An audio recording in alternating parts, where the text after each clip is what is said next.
Okay. All right, we here for the second Rainbow Coalition reading book program. As everybody know, we've been continuing with my autobiography, My Search for Answers, Truth and Meaning, the autobiography of Kwame Shakur. This chapter right here, chapter 12, Transition, is actually going to be an important chapter because it's going to fill in the reason why I even named this book, My Search for Answers, Truth and Meaning. So the meaning part is about to come out in this chapter, but also really my search for answers and truth and all that stuff is about to come out because this is a transition in my life where I start to actually question a lot of different things, and I put a lot of different things to the microscope with my research and stuff while I was in there. But I definitely want y'all to get the meaning part out of here because this is an important part. And again, that's why I named my book, My Search for Answers, Truth and Meaning. So we're going to jump right in to the statement of unity. And then we'll jump right into chapter 12, Transitions. If y'all got the most recent edition of my book, we're starting on page 136. If it's the older version, I forget what page that is, but it's chapter 12, Transitions. So I let Alyssa read the statement of unity for the Second Rainbow Coalition. All right. So the preface. The U.S. was founded as a colonial settler state based upon white supremacy and slavery, the stealing the lands of the indigenous nations, breaking every treaty made with them, and confining them to reservations, concentration camps. As the country became more powerful, the eagle sunk its claws into other nations, making war on Mexico and grabbing its northern territory, invading Cuba, Puerto Rico, Hawaii, and the Philippines, and either annexing them outright or making them colonies or neo-colonies. In the 20th century, it became the major imperialist power in the world, exploiting both the people within its boundaries and those in every other country, bullying them with military interventions and robbing them of their right to self-determination. As Huey P. Newton stated, we have two enemies to fight, racism and capitalism. Between the two, capitalism is primary. Racism is a byproduct of capitalism. The working people of the world of every ethnicity or nationality face a common enemy that is destroying life on Earth. Our enemy is a small ruling class of property owners controlling most of the world's wealth and resources. We must have our basic needs met to live a good and meaningful life. Food, shelter, healthcare, education, freedom from oppression by the state, and peace with other nations. To obtain these essential things for life, we must have the power to see to it that abundance that is available is shared equitably. The Statement of Unity for the Second Rainbow Coalition. The legacy of the First Rainbow Coalition dates back to its founding on April 4th, 1969 by the original Black Panther Party, original Young Lords, and Young Patriots organizations. A number of other organizations joined this coalition not too long afterwards, such as the American Indian Movement, Brown Berets, Rising Up Angry, the Red Guards, and others. Since the founding of the United States, the masses had developed a number of popular movements that came together to fight back against this capitalist imperialist system in various ways around particular demands. Nevertheless, none had established a movement quite like the First Rainbow Coalition. This historic movement was the first of its kind that established a model of class like no other. Its charismatic leader, Chairman Fred Hampton of the Illinois chapter of the original Black Panther Party, stated that at the end of the day, we weren't engaged in a race struggle. He said, "It's a class struggle, God damn it." By uniting with the various oppressed ethnicities and masses, they were able to bridge the gap between the various ethnic communities that white supremacy had long sought to keep divided. This class solidarity equipped them with a material basis and class consciousness to see their common class condition.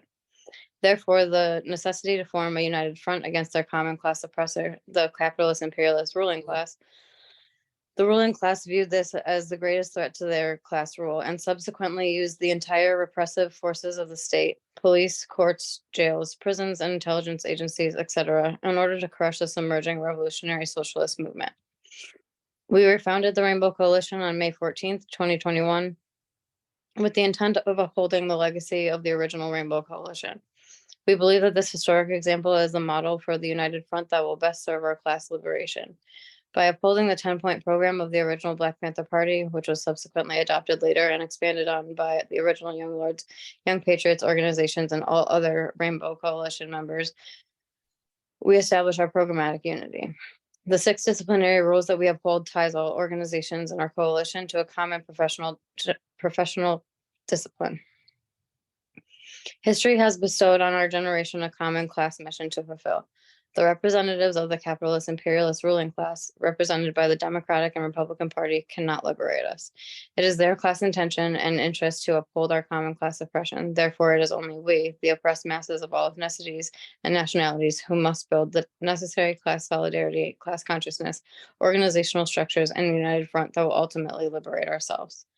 This is what the Second Rainbow Coalition is committed to. This is the historic mission we intend to fulfill. Dare to struggle, dare to win. All power to the people, boots on the ground.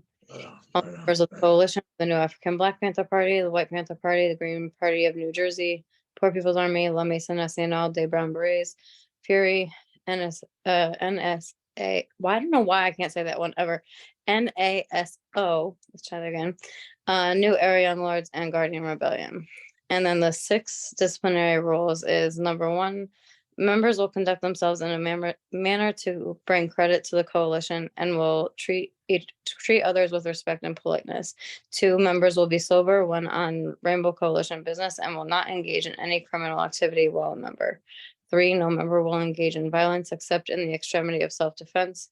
4, members will not gossip nor be divisive to the unity of the Second Rainbow Coalition. 5, members will not act as informers or work against the purpose of the Second Rainbow Coalition. 6, nobody is authorized to speak for the Second Rainbow Coalition unless authorized to do so. Thank you, Alyssa. You pretty much about to in the next couple chapters probably be able to have this by memory almost. All right. Well, we about to jump straight in. Chapter 12. This chapter is called Transitions. It was the summer of 2002, and I had just beaten my attempted murder charge for stabbing Correctional Officer Clark. I don't think a lot of the guards was too thrilled about that, but I didn't care. As long as they didn't put their hands on me or deprive me of my food, rec, or shower, they could feel whatever the fuck they wanted. I say that, but they had other ways to get back at us on the shoot. They often use other prisoners against us. Of all the units on the shoe, everyone dreaded being sent to B East. On B East, it was a normal part of your day to wake up and smell shit and urine. Not because guys cared less about their hygiene, but because they would often get into it with another prisoner and gun each other down with piss and shit. It was the most inhumane stuff to ever experience and have to endure. For someone to save their own shit in a shampoo bottle and then mix it with piss, milk, and sometimes cum, and then let it sit for a few days to a week is one of the most horrific smells to ever encounter. The smell alone would make you want to vomit. I had heard of a lot of stories about the BEs. One of the ones I repeatedly heard about that was a mentally ill prisoner everyone called by his nickname Black. This was a guy who could literally break out of handcuffs with his own brute strength. Whenever they had to conduct a cell extraction on him, 6 guys on the goon squad often wouldn't be enough. He was strong as an ox, but had the IQ of a kindergartner. One of the ways they would appease him was to give him extra food trays, I heard. But what I also heard everywhere I went was that the guards will often use him to attack other prisoners by throwing shit and piss on them in order to earn those extra food trays sometimes. And that way, they could handle people they didn't like while being able to claim, as Ronald Reagan did during the Iran-Contra affair, plausible deniability. I'm not the biggest fan of prison documentaries because I don't think they paint the most accurate picture of what prison life is really like, especially facilities like the Supermax facility at Wabash Valley Correctional Facility. Nevertheless, MSNBC ran one on the shoe on their lockup series. I think they came and shot that footage the first time I went to the shoe. I had been transferred to a cell on B East after standing up for another prisoner on the range I was on after the guards had taken his wreck and shower. Instead of cuffing up after my wreck was over, I forced them to suit up and bring this goon squad to extract me from the inside rec area. They were really pissed when I decided to cuff up at the last moment without giving them the chance to run in and fuck me up. I think a lot of them were itching to give me a beat down. I had beaten up one of their sergeants and stabbed another one of their officers. Then I had continued to show my defiance the whole time on a shoe. Anytime they did something to another prisoner, we carried out group demonstrations against them. To now be called to a unit where I was standing up to them by myself and demanding they give this prisoner his wrecking share was an itch they wanted to scratch. But I wasn't going to give them that satisfaction. I was simply wasting their time. I had already planned on cuffing up before the goon squad suited up. When I turned around and cuffed up after that last warning, they immediately escorted me off the range and told me they were taking me to B East. I was on 200 range of A East when this standoff occurred. B East was on the opposite side of the building, which meant I had a long way to walk with my hands cuffed behind my back with manacles shackled around my ankles and a dog leash fed under them as a group of them escorted me to the other side. It also meant I would be passing down a long hallway that didn't have any cameras for surveillance. Wherever they whatever transpired on the way there was my word against theirs. The sergeant who was leading the way was known for getting prisoners fucked up. He was a real dirty motherfucker. I hated him and he knew it. On the way to B East, he tried his best to rile up the goon squad against me. He kept shooting out subliminal messages as they escorted me. Yeah, whatever happens to you on the way over here to B East, you brought it on yourself, Miller, he said, occasionally turning around and giving the goon squad that knowing look. As I talked, I shifted my eyes to the guards who was escorting me to see how they were internalizing the shit he was saying. Mind you, these were all dirty guards who were known for doing all kinds of shit to prisoners all the time themselves. I wasn't sure if they was gonna fuck me up in that hallway or not, but I sure wasn't gonna clam up and let them see me sweat. Hey, I'm not worried about any of you motherfuckers. Anything that happens to me on the shoot, I will make sure I seek out every last one of you motherfuckers. Ask C.O. Clark if I'm scared to stab an officer up, I said, looking behind me. As bold and blunt as my words were, I would be lying if I said I wasn't scared. I was. If there was ever a time that I figured they would get their get backs on me, I figured it would be then. They had all the worst guards on the goon squad that day. Then for them to be led by this asshole sergeant who was just as dirty as them, I didn't know what was going to happen. I tried my best to hold my composure and not show any fear. The only thing I could think of was making my own threats back. The closer we got to B East, though, I realized that none of them wanted to be the first to initiate it. I honestly feel my reputation saved me that day. Every last one of them had dealt with me personally before. They knew I always meant everything that came out of my mouth. I don't think they wanted that type of drama. It was easier to continue fucking with prisoners who wasn't going to retaliate. They all knew I would by any means necessary. I think they wrote me up, if I remember correctly, though. That's how I ended up on B East with another 6 months on disciplinary segregation. I stayed on 200 range on B East throughout my stabbing trail. I initially didn't have too many problems when I was there. I think the guys on my range had mixed feelings about me. I hadn't gotten cool with the leader, quote unquote, on that range, who I viewed as being their general, quote unquote. If you fell out with him, he could bring you unspeakable hardship. The fact that he was black, I thought was very laughable. Next to him was this white dude will refer to as the lieutenant. He was nuts too. He commanded the respect of all the other dudes on the range as well. I didn't like him one bit. He and I fell out shortly after they moved me there. But because I was cool with the general, he would occasionally only talk shit to me. I know he was itching to pick a real fight with me though. And I don't mean the ones involved with fists pounding on faces. I'm talking about shit and piss being thrown in your face. Again, since me and the general got along fine, he dared to come at me, and I recognized that. When I tell you this unit was like no other that I had ever been on, you would have thought you were on another planet. What was usually considered normal anywhere else was completely normal here.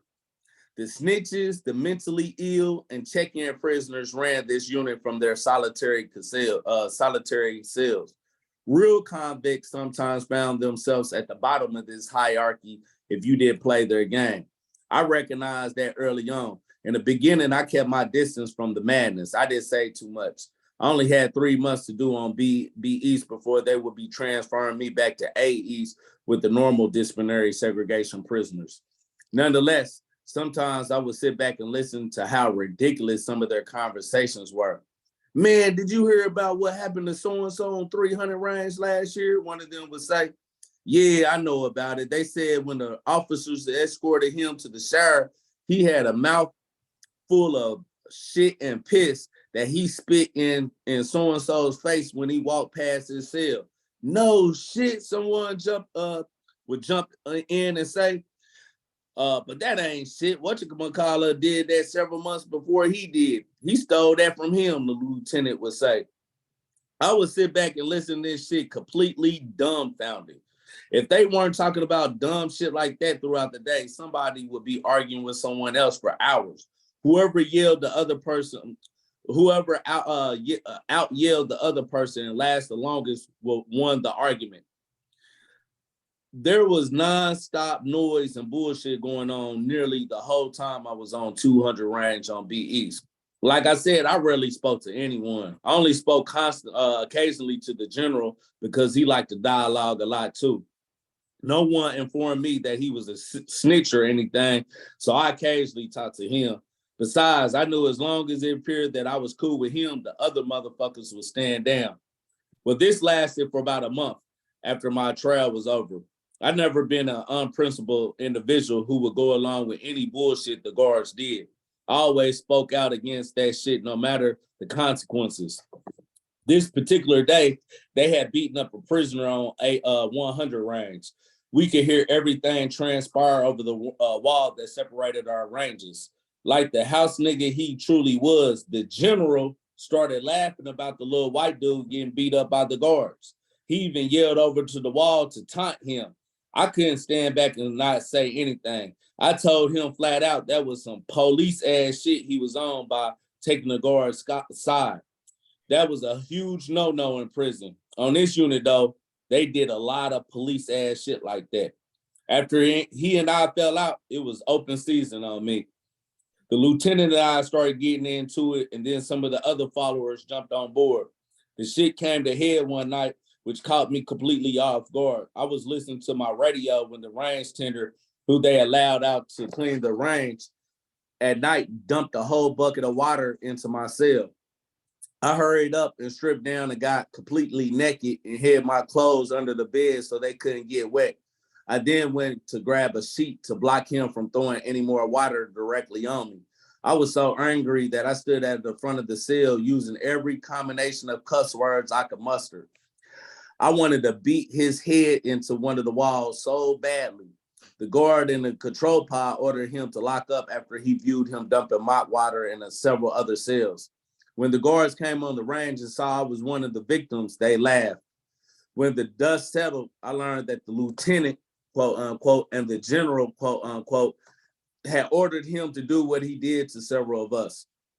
They laughed and joked about it the whole night. I knew that it wasn't over. The next day, when the night shift came on, I had a feeling they were going to let him out so he could really get me.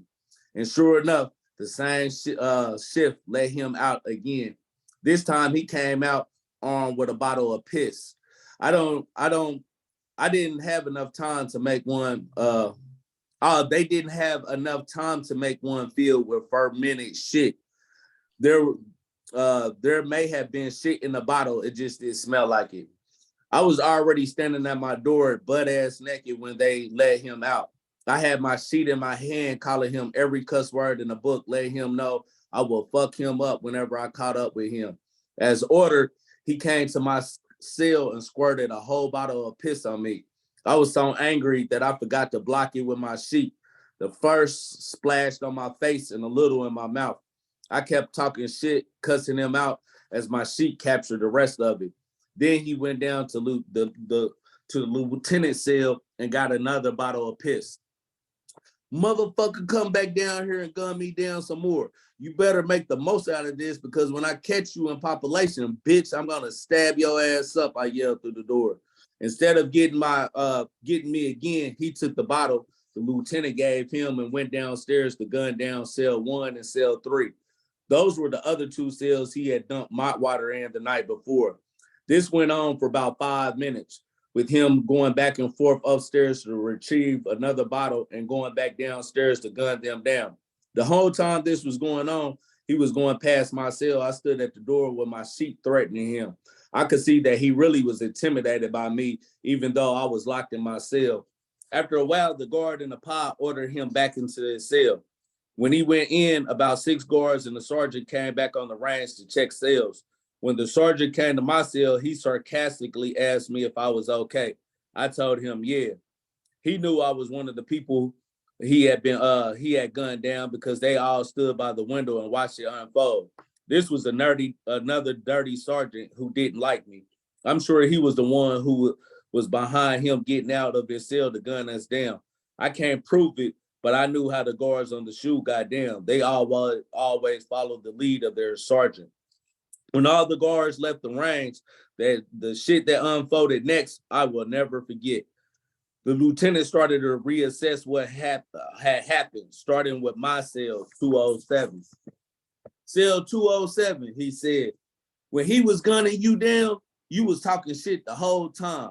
You didn't act like a bitch. That was real. Even though I don't like you, we gonna leave you alone. Cell 201, when he gunned you down, you gunned him right back down. You gunned him down with a bottle of shit. That was some real shit. Because of that, you didn't act like a bitch, we gonna leave you alone too. Cell 203, when he gunned you down, you got under the bed and was acting like a little bitch. You were a little bitch. For that reason, we're gonna gun your bitch ass down every chance we got. I was completely dumbfounded. I was both relieved and incensed. I had never experienced anything as humiliating in my life, but I was also thrown off by the lieutenant's reassessment of what had transpired and him giving me a plea bargain. I wanted to fuck him up personally behind this shit, but I knew I would never get the chance to do so while we were on the shoot. Even as angry as I was, I settled for the lesser of 2 evils and accepted his olive branch. I didn't say anything from that day forth, but I had made it up in my mind that if I ever caught up with him, the general, or that range tender, I would remind them what they had done to me in the most extreme manner. Now, mind you, at this point in my life, it was more likely that I would bring violence to the doorsteps of the prison guards than I would do so to another prisoner. I knew we were all under the same iron hand of oppression, so I preferred to use diplomacy to resolve any conflicts amongst us. However, if I viewed you as a snitch, a person who was committed to working against the prison population to harm us, or a sex offender, I was totally fine with setting an example out of you just the same. Just because one becomes a revolutionary doesn't mean we become pacifists.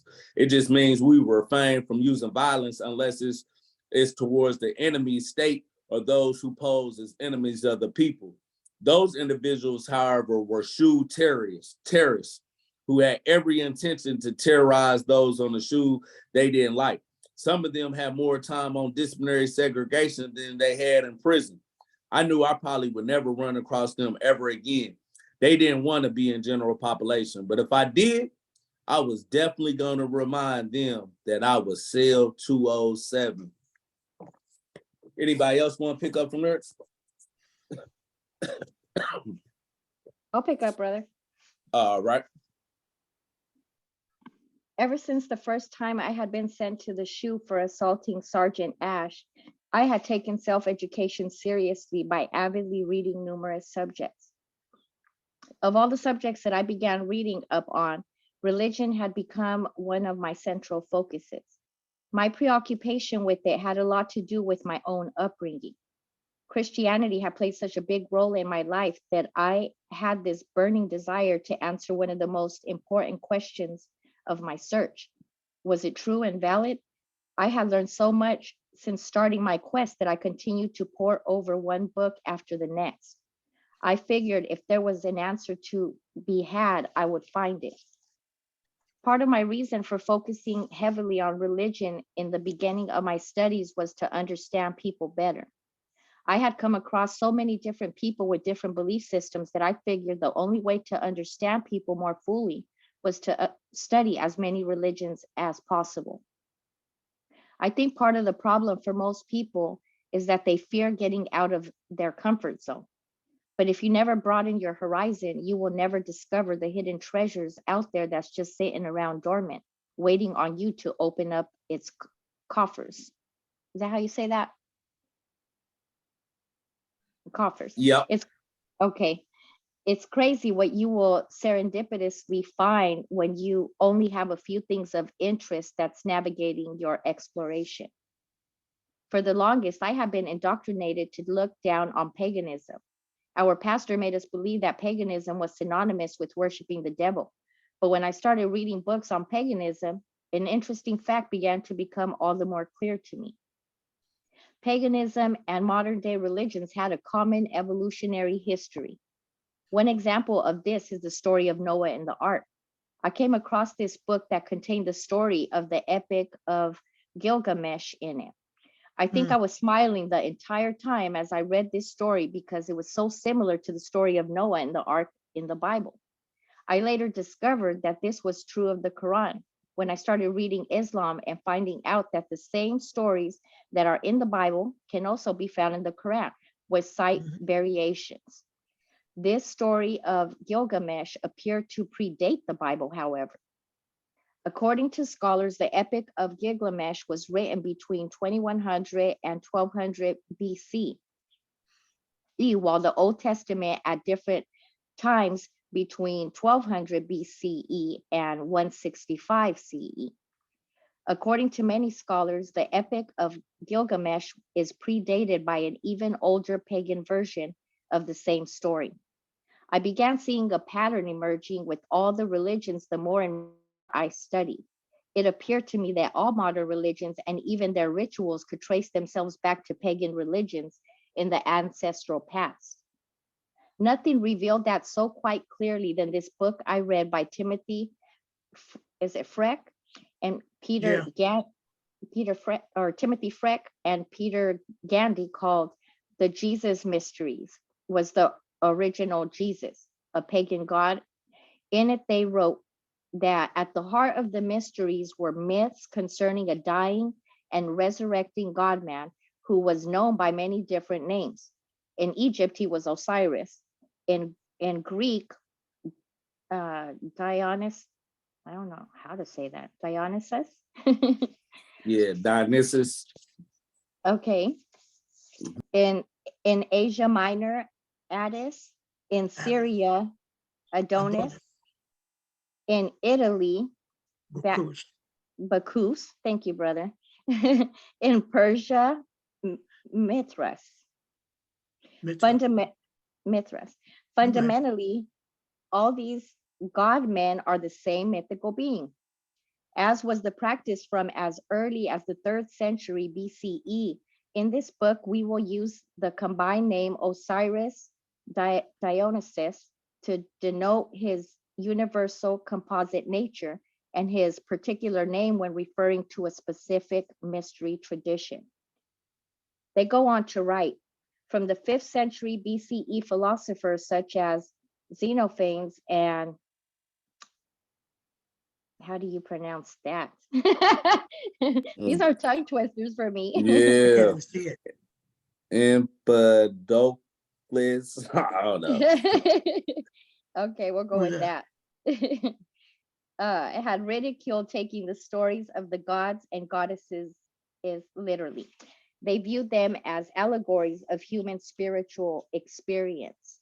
The myths of Osiris Dionysus should not be understood as just intriguing tales, therefore, but as a symbolic language which encodes the mystical teachings of the inner mysteries.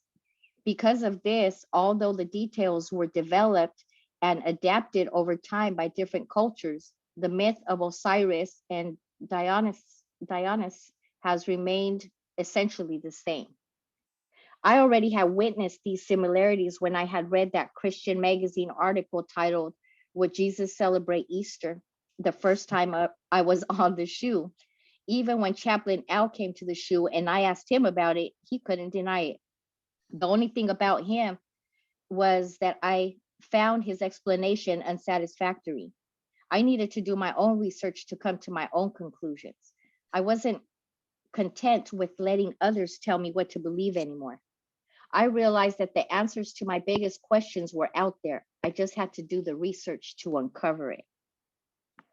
I learned from reading Timothy Frick and Peter Gandhi's book that the story of Jesus was a story of Osiris, Dionysus, Mithras, and many, many others. Like Jesus, they were God made flesh and the saviors of humanity. They were all conceived by a virgin mother. They were all born on December 25th in a cave or cowshed. They all offered their followers the opportunity to be born again. Some of them had turned water into wine. They all died and resurrected as a sacrifice for our sins. It was the same story adapted to many different cultures. From all the books I read on the subject, I realized a number of things about our ancestors who formulated these myths. Many were very educated people who believed that these myths would bring enlightenment as they progressed through the various levels of the mystery schools. Like grade school, high school, and colleges, there were various levels to the wisdom they were trying to convey to the unenlightened. But those things couldn't be understood all in one night. So they unpacked those myths throughout the stages of one individual development. That was the goal of the genuine philosophers who wanted to unveil the mystery teachings. In different times in history, due to ignorance and the machinations, Yeah, Machination. that's no, you had it right. Machinations. Yeah. like a K, machinations, okay, of various ruling classes. They viewed these teachings as being either threats or tools that could be wielded for political power. So in time and at different epochs, the true intentions of our ancestors were lost due to class politics. What was once allegorical became historical, and what was more known throughout many regions became clouded and lost. This continues up until today, where most people literally believe their religion is the one true religion. If you ask most Christians or Muslims today what Gnosticism is that how you say that word? Gnosticism. Gnosticism. Gnosticism. Okay, yep. I'm gonna have to do all kinds of vocabulary on this chapter. They couldn't tell you. Yet the what is it again? Gnostic. Yeah. Gnostic Christians were actually the first Christians. Their form of Christianity was closer to the Gnostic pagans, those who viewed their myths as allegories of a spiritual experience relating to consciousness, existence, and absolute reality. Underneath the religious language, they were really wrestling with philosophical questions of life. Anyone reading the Dalai Lama's book, Practicing Wisdom, can clearly see that. I would categorize the highest teachings of our ancient Egyptian ancestors as being similar to Buddhism, Hinduism, and yoga today. This is why when one runs across a person who is a Buddhist or a yogi, they will tell you that all paths lead to the same destination. Many Eastern philosophically minded people are aware that many of these modern religions came from similar origins. I found talking to Buddhist yogi followers of the Kemetic religion, Egyptian religion, more easy to talk to in regards to matters relating to religion. Those who see gods and devils outside of themselves instead of inwardly tend to be less receptive to learning from others. Hmm. I think that has a lot to do with how Western culture instills such an us versus them complex in its population. But the more we listen to people from these divergent backgrounds, I think we can learn a lot, not only about religion, but also about metaphysics.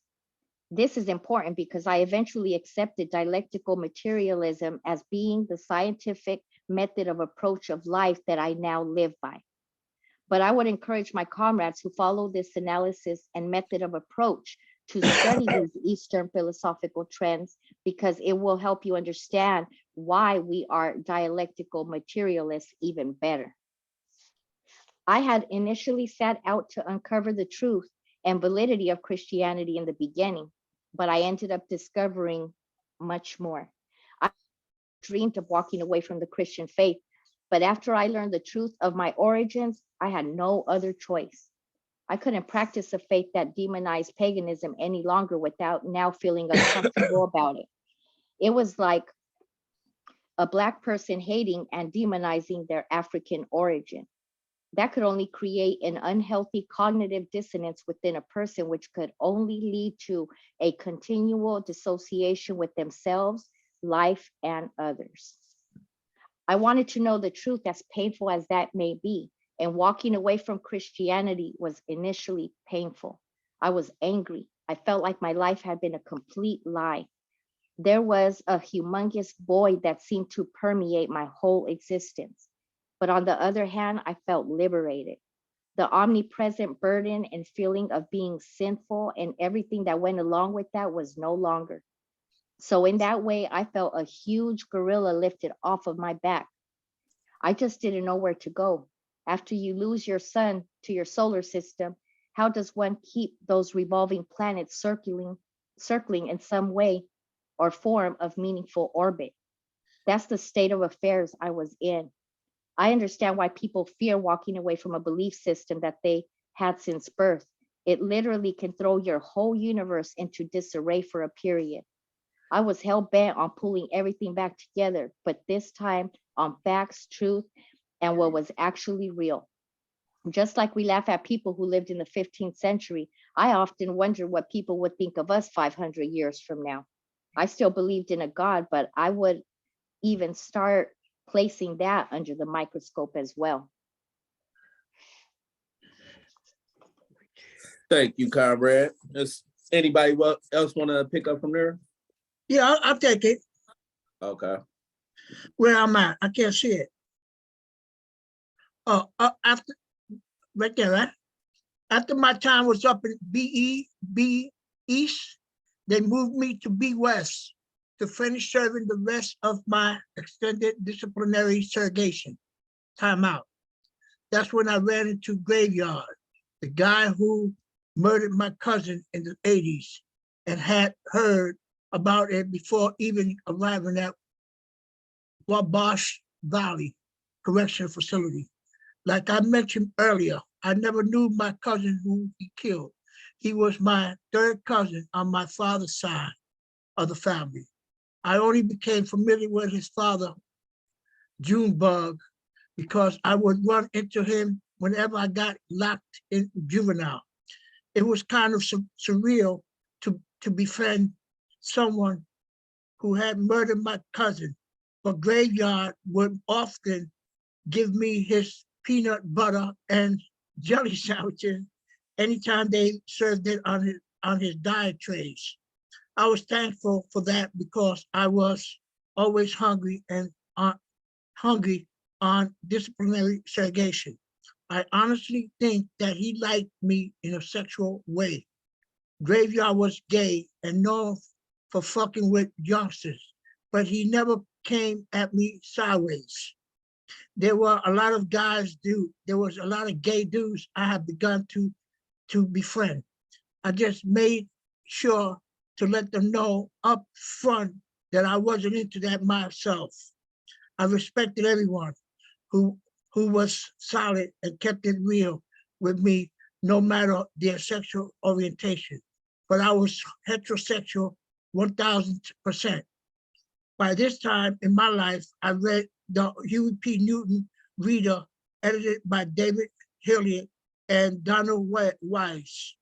Huey had written a piece on August 15, 1970, titled The Woman's Liberation and gay liberation movements. In that piece, he observed the oppression of both women and the, I can't see that. Oh, thank you. LGBTQ communities and committed the Black Panther Party to their liberation as well.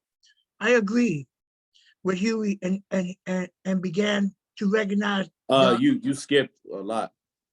I did? Yeah. It says the Black Panther Party was the first Black revolutionary group in the United States. Oh, okay, I'm sorry. So where am I at? Oh,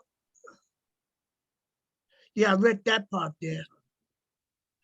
By this time in my life, I have read the Huey P. Newton Reader, edited by David Dilliot and Donald West. Huey had written a piece August 15, 1970, titled The Women's Liberation and Gay Liberation Movements. In that piece, he observed the oppression of both women and the LGBTQ communities and committed the Black Panther Party to their liberation as well. I agree with Huey and began to recognize the maybe let me add, maybe I added something to it. I'm gonna add the part that's not in there. Maybe you got the old version or something. I don't know. It says the Black Panther Party was the first Black revolutionary group in the United States, I believe, that embraced gay liberation. They were definitely ahead of their times. All right, go ahead. Okay. Okay, so where I start? I stayed on that range. You said I agree with Huey. I agree with Huey and began to recognize the LGBTQ community as being an integral part of the revolutionary movement. I stayed on that range until April 2003. Then they transferred me to the 100 range on A West. A West had recently been reclassified as an administration segregation unit. I was the first of its kind. It was the first of its kind. The prison regiment had determined that they were going to start housing all the guys on the SHU who they felt were safely and secure, who were safety and security threats in some way to their general population.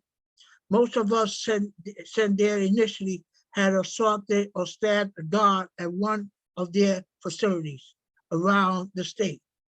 None of us realized it at the time, but they had plans to turn a wrong wing into an administrative segregation unit. A lot of the guys there, they had increasingly started sending there would be guys who they simply wanted to break for one reason or another. A lot of them hadn't committed any violent offenses or anything. If you fell on the radar and they didn't like you, you would be sent away for 5, 6, or 7 years on administrative segregation simply because someone with clout didn't like you. This is when I ran back into my gut buddy. They had recently reclassified him to administrative segregation status as well and placed him on A West 100 range. I knew since they had placed a separate T on him and 1 year prior. Oh, wait a minute. Excuse me. I knew since they had placed a separate T on him 1 year prior, where we weren't allowed to be housed on the same range together, that one of us would have to be transferred to another prison. I think a few days after my arrival, the unit's counselor informed me that she would be pulling in on my transfer to the administrative segregation unit at the Indiana State Prison, which we all refer to as, where am I now? I lost track here. Michigan. Okay, which we all refer to as, sorry, Michigan City. I was glad for myself, but I didn't like the thought of Buddy having to do years on the shoe on administrative segregation status. It was a unit we all hated being on.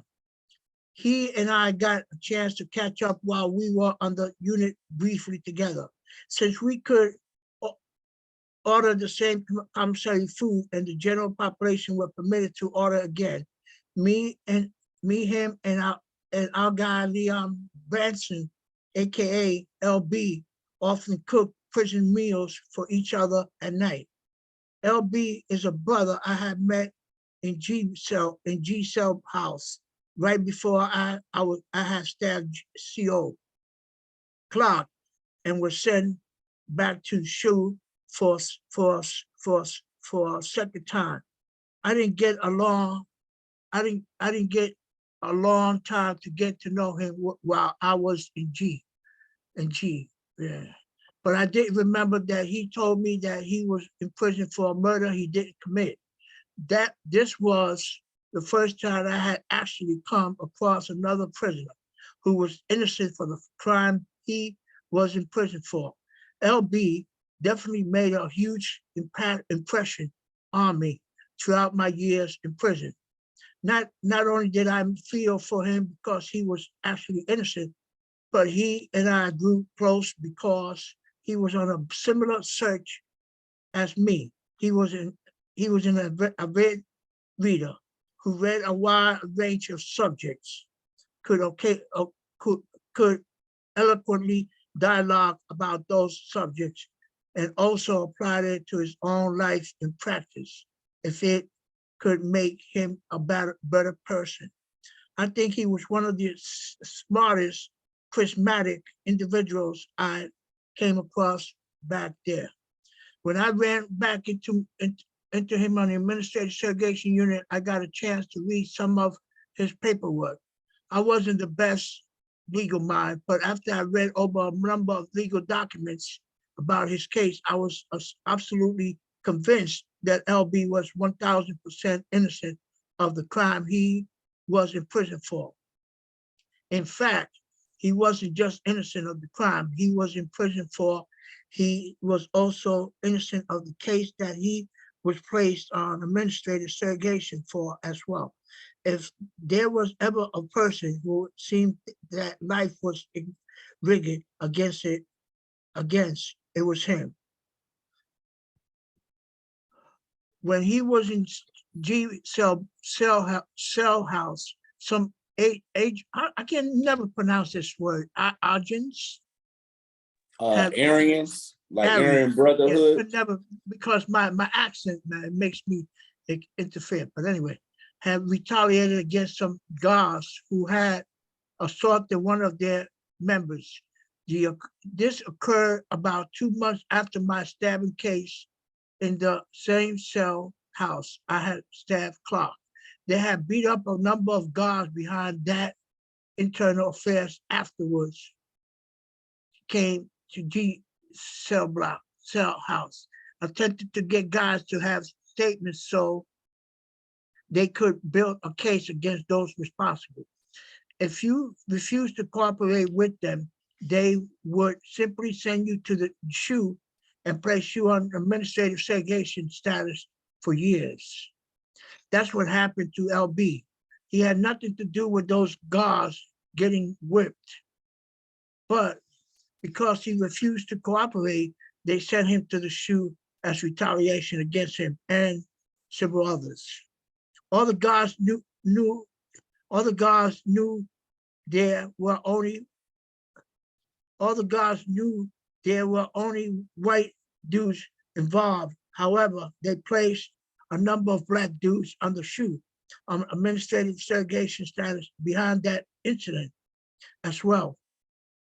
Years later, when I ran across one of the dirty guards who had gotten assaulted as well, she told me that she knew LB wasn't involved. You think that she did anything to help him? Absolutely not. It's crazy how life can be so unfair and illogical for some people's lives.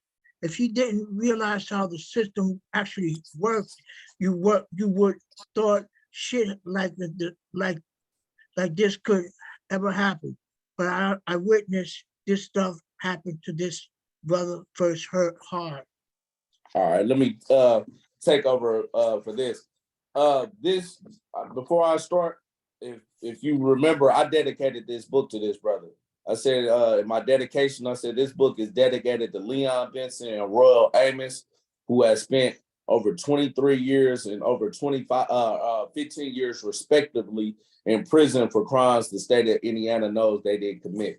You know what I mean? So I'm about to go on to read right here. And this is a little bit about his case and stuff. I don't go in everything in detail, but I talk about enough of this where a person can research his case. He's actually this filed a thing with the downstate. They recently had a conviction integrity unit that opened up that was supposed to be looking at innocent cases, and he's the first case that they looked into, and they agreed that he was innocent. That he's innocent. He was supposed to get out last year. They're waiting on the judge right now to sign off on him. You know what I mean? But I don't know how long it's gonna take for them to sign a piece of paper and recognize he's innocent and let this dude out. But the prosecutor and all of them already recognize he's innocent now. So that's a good thing. I'm appreciative of that. So hopefully y'all be seeing him pretty soon, be out here with me. Says in regards to his murder case, they used one eyewitness to build their case against him. He would be the first to admit that he was a drug dealer, but there's nowhere in any statute that says because you was a low-level drug dealer that this is cause for you to be incarcerated for a murder you didn't commit. Anyway, on August 14th, 1998, Leon was arrested for killing this white man named Casey Schoen, or I don't know how to say his name. The prosecutor used this white woman with the last name Smith to build a fabricated case against Leon. She had initially claimed that the killer was dark-skinned black male who had on a black t-shirt and some black jogging pants with 3 white stripes down the leg, Adidas brand. Leon is light-skinned. 6 days after her statement, she picked Leon out of a photo array, despite initially claiming he was dark-skinned. This is someone who was 49 years away, wore thick glasses, and had less than 20/20 vision, and it was dark outside when it occurred. Yet this was the person the state relied upon to get the 60-year conviction against him. There were 2 witnesses that testified Leon was in an apartment building with them when this occurred. There were 3 witnesses that testified to him having on different clothing than what Smith said the shooter had on. There was another person who testified, asserted that a completely different person was responsible for that murder. The more I read, the more I was surprised that they had found him guilty, even at his second trial. The first one had gotten a hung jury on, so they retried him less than 2 months later. Until I met him, I would have never believed that a person who the prosecutor knew himself wasn't the killer would be doing years in prison. Years later, people like Casey's own family started to suspect that Leon was innocent as well. Yet he still resides in one of Indiana's prisons to this day. If that is an injustice, I don't know what is. His case is more common than a lot of people think. Now, this is the part where I get the name of my book from. Leon shared a book with me by Viktor E. Frankl called Man's Search for Meaning that illustrated to me where his strong fortitude came from. Like I mentioned above, Leon LB was one of the most intelligent people I was fortunate to meet while serving my own time. I often admired him for his strength and perseverance, despite being in prison and even on the shoot for things he wasn't guilty of. I admired him tremendously and will forever be thankful to him for letting me read that book. It would be the lessons that I learned from that book that would help me endure and overcome the many bouts of depression throughout the years in prison and once I was finally released. Viktor E. Frankl had been a psychiatrist before being sent to a Nazi concentration camp during World War II. He was trying to uncover a very important phenomenon of human civilization. What is the main motivation that universally drives us all to wake up each and every day to live life when life is about suffering? Unbeknownst to him, he would discover the answer to this question under the harshest conditions of suffering in those Nazi concentration camps he had been forced to endure.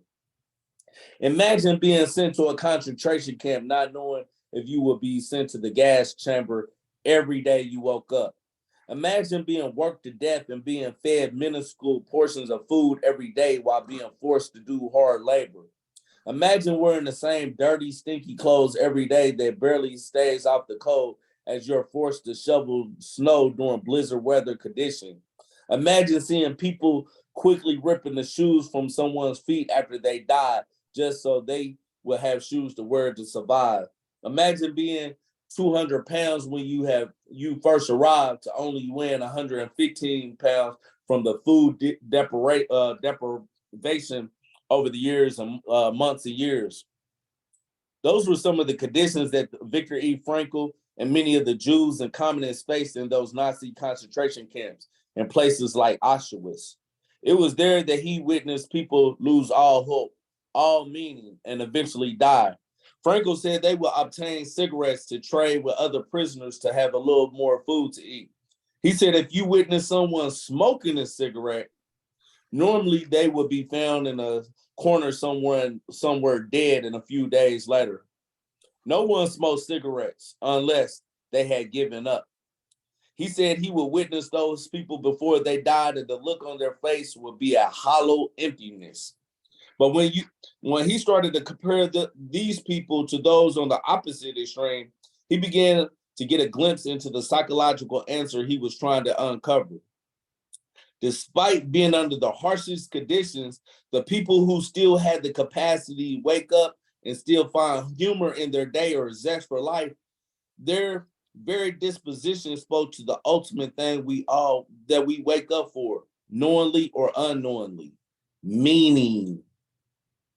He realized if someone still possessed meaning, they would be all right. It was when they lost meaning and fell into what he termed the existential vacuum that they would soon afterwards perish from hopelessness and welcome death.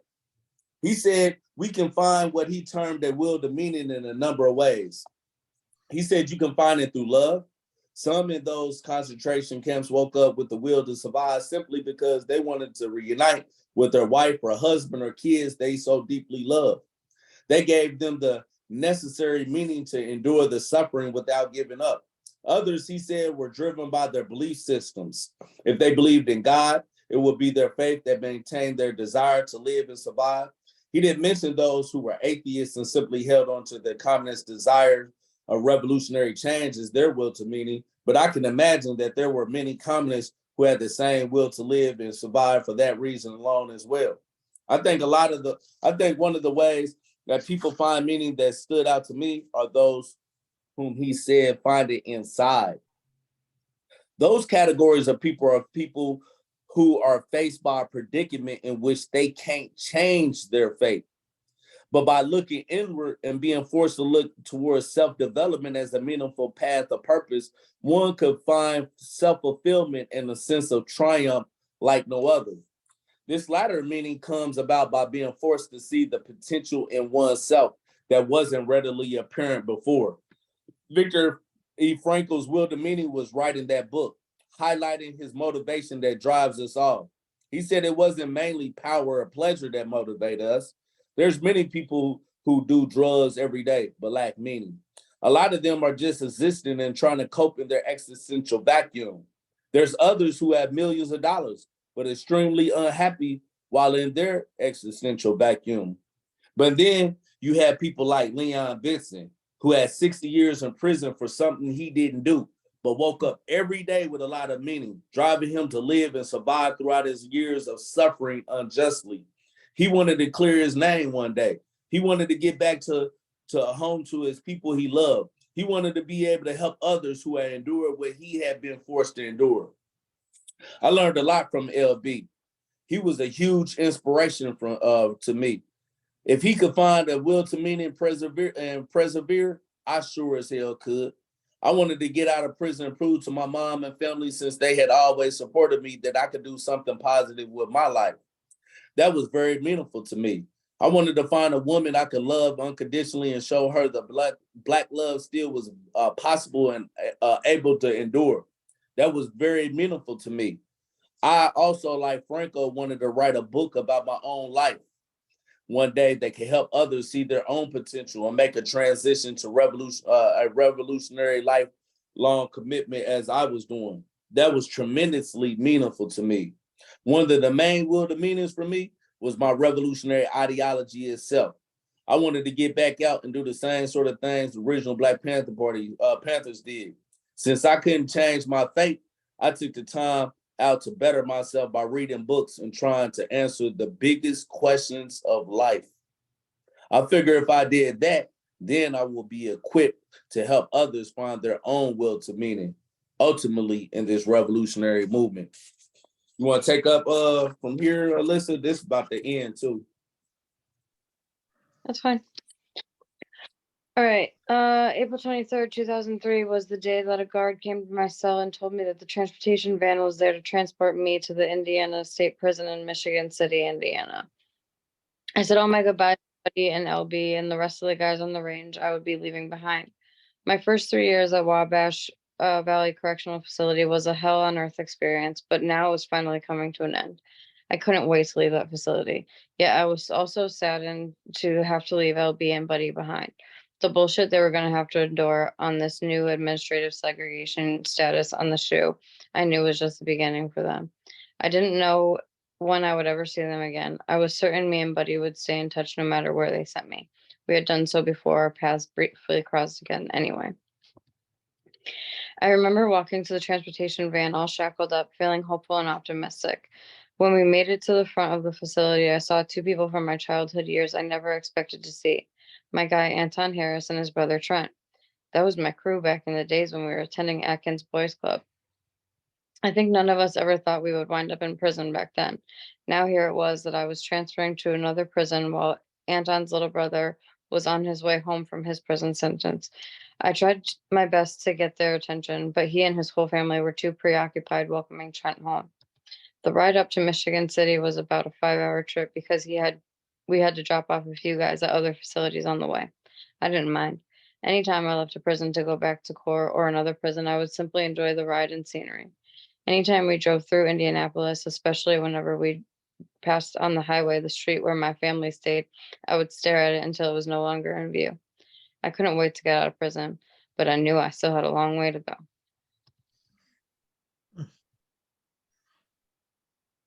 All right, so that's the conclusion of chapter 12, transitions.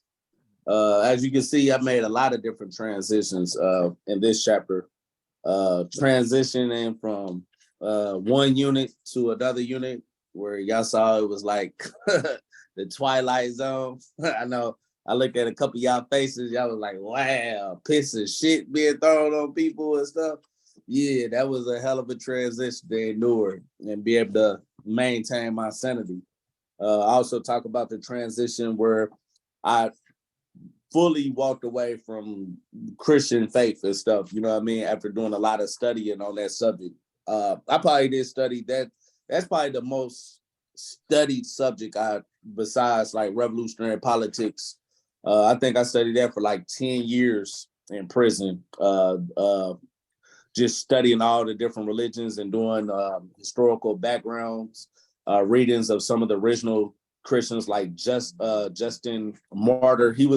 I would say Justin Martyr was the first documented with history, and I'm not talking about in the Bible, I'm just talking about documented history and stuff that he wrote different books. Tertullian and Origen wrote different books too. But studying Justin Martyr and read his book Apology, that was like an eye opener for me. You know what I'm saying? I think anybody who will read him today will be surprised about what he wrote, because he was basically testifying to what I was already figuring out. I also talk about my transition to with the LGBTQ issue. You know what I mean?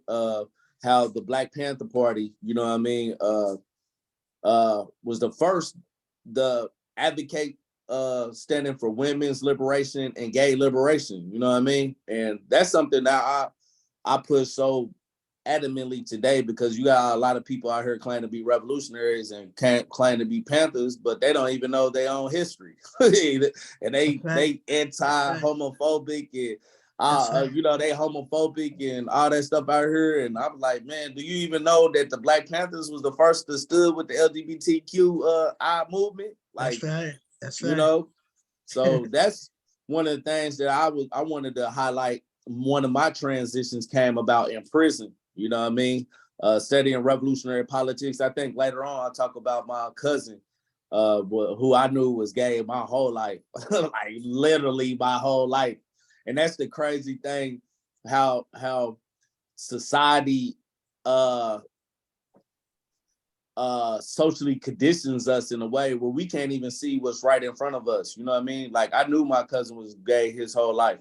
You dig what I'm saying? But because the way I was raised, I looked down upon that for a long time in my life. You dig what I'm saying? And act like I didn't recognize that he was that his whole life. You know what I mean? But this is why we have to be you know, truthful with ourselves about things. You dig what I'm saying? And educate oneself, actually investigating, putting different things under the microscope and interrogating ourselves is essential to changing our views. This is a part of political education. It's how we raise our consciousness. You dig what I'm saying? So the Black Panther Party had a big influence on me, and also changing my views on the LGBTQI issue. But they just really confirmed what I had already started to recognize myself. You know what I mean? Being around a lot of gay people in prison and befriending them. And like I talked about in one chapter, Kitty was a gay dude that came to testify for me at trial. You know what I mean? And held me down. He the reason why I beat that case. You know what I mean? When a lot of the straight dudes, they didn't want to come testify.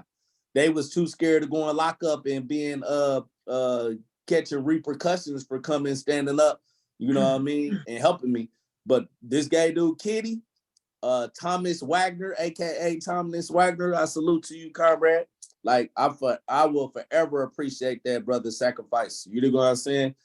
This is a dude that did a year on lockup because he refused to say that what he testified about them killing that prisoner Theodore McKenzie back in the days. He said, yeah, you motherfuckers did that shit. So the fact that he stood on that, they sent him to lock up for a year. You know what I mean? So this is a thing that we got to understand. Like, the gay liberation movement, the LGBTQI community is an essential part to the revolutionary movement. You dig what I'm saying?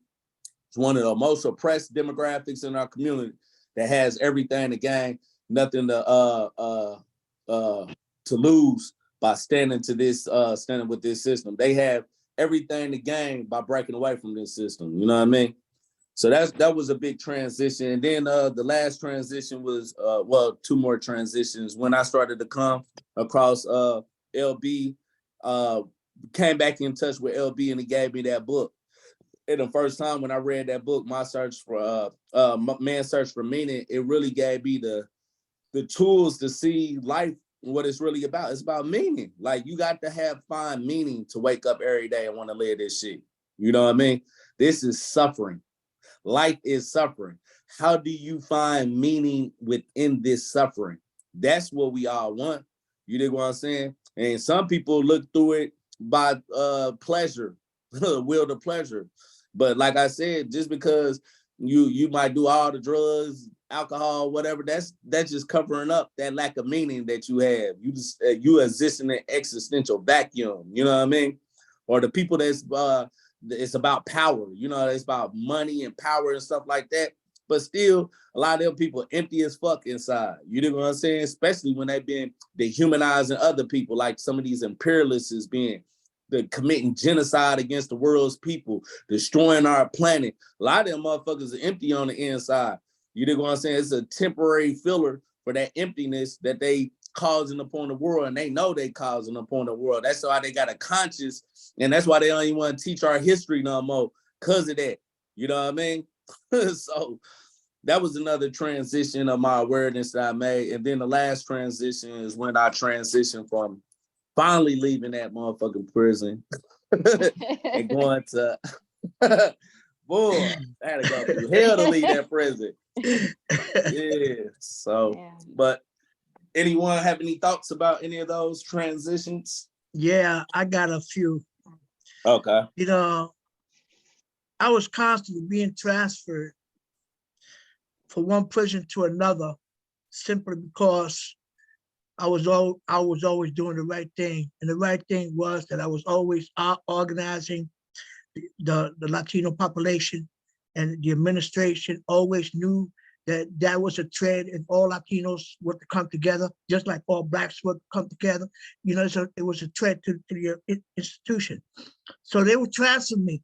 And it seems that that was a transition within itself, because I went from one prison to another. And each time that I went from one prison to another, I would run into some brothers, you know, who were doing the same thing that I was doing.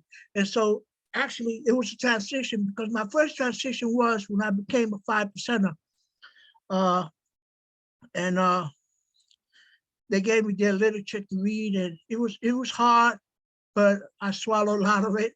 And but one of the things that they did was they gave me a book, you know, which it was a minor, you know, it woke me up. It was the Autobiography of Malcolm X, and that really, like, that was a transition within itself, you know, because prior to that, you know, I was just anybody, man. You could say that. You know, I didn't believe in nothing. I did believe in capitalism at one time, you know, and I thought, man, that the system was so pure, man, you know, so powerful, Sandra, because it gives you, you know, the system has a tendency of instilling in people, you know, the whole concept that, wow, man, this is the best system that you got. And a lot of immigrants, as a quiet cat, they come here looking, you know, and unfortunately, they're not allowed to come in. And the system knows that if they come in, this is my perception I'm about to give you. If they do come in, if they allow them to come in, that eventually they're gonna find out that this system sucks. This system is shitty, you know. And after all these concepts that they have been instilled in their country, and they come here thinking that wow, you can find money in the streets. You can't find no fucking money in the street. I mean, from time to time you get a dollar, you find $1 or something, but you can't, you know, it doesn't grow, and it's not like that, you know. But a lot of immigrants believe that, man, that whole concept, and they come here. And I know that why they're not allowing them to come in, because that's going to create another contradiction, you know, and it's too much contradiction in this country right now. So that's my, you know, one of my transitions, you know, was when they put me in a dark cell in Eastern Correctional Facility. Now, the dark cell ain't no joke. You got to go through 2 doors to get into your cell, you know, and the cell that had no beds, no sink, no nothing. You don't even have a fucking mirror, you know, and it's totally dark. They put you in there, they put a bucket of half size filled with water, you know, and then you got to do your peeing and shitting in that bucket. And they change that bucket every 3 days. Can you imagine that shit? You know, and they feed you once a day. That was a transition within itself, because the more they tortured me, the more I hated them, you know. So that was a transition, you know.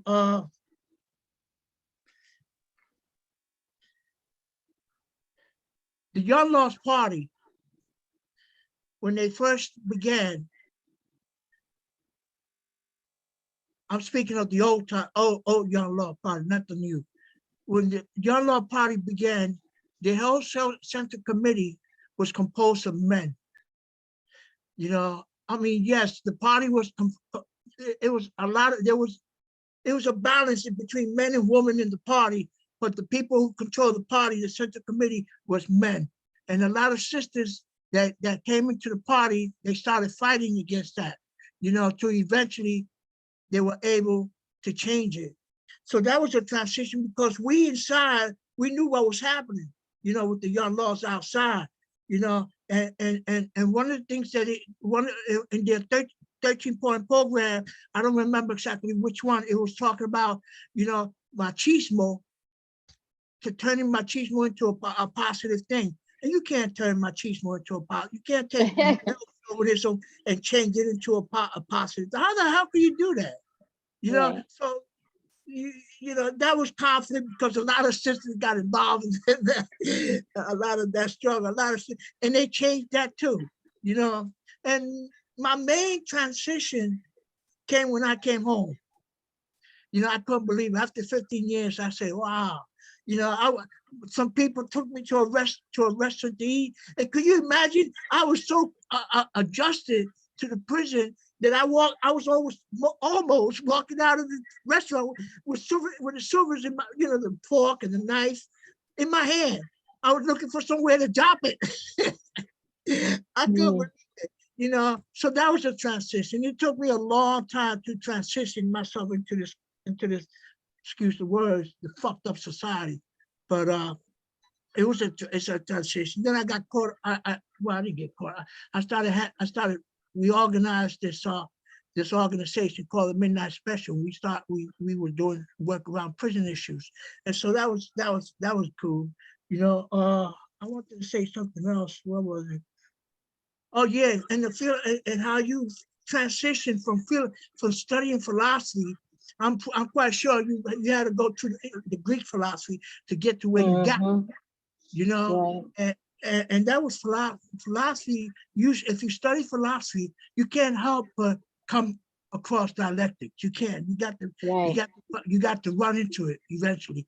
And then you got to take it like that, like Marx. He took Hegel and he put his head upside down. I mean, he put dialectics where it's supposed to be, because dialectics at one point was idealistic. He had to put it in the context of the material world in order to make it historical materialism. So I just wanted to say that. Thank you for listening.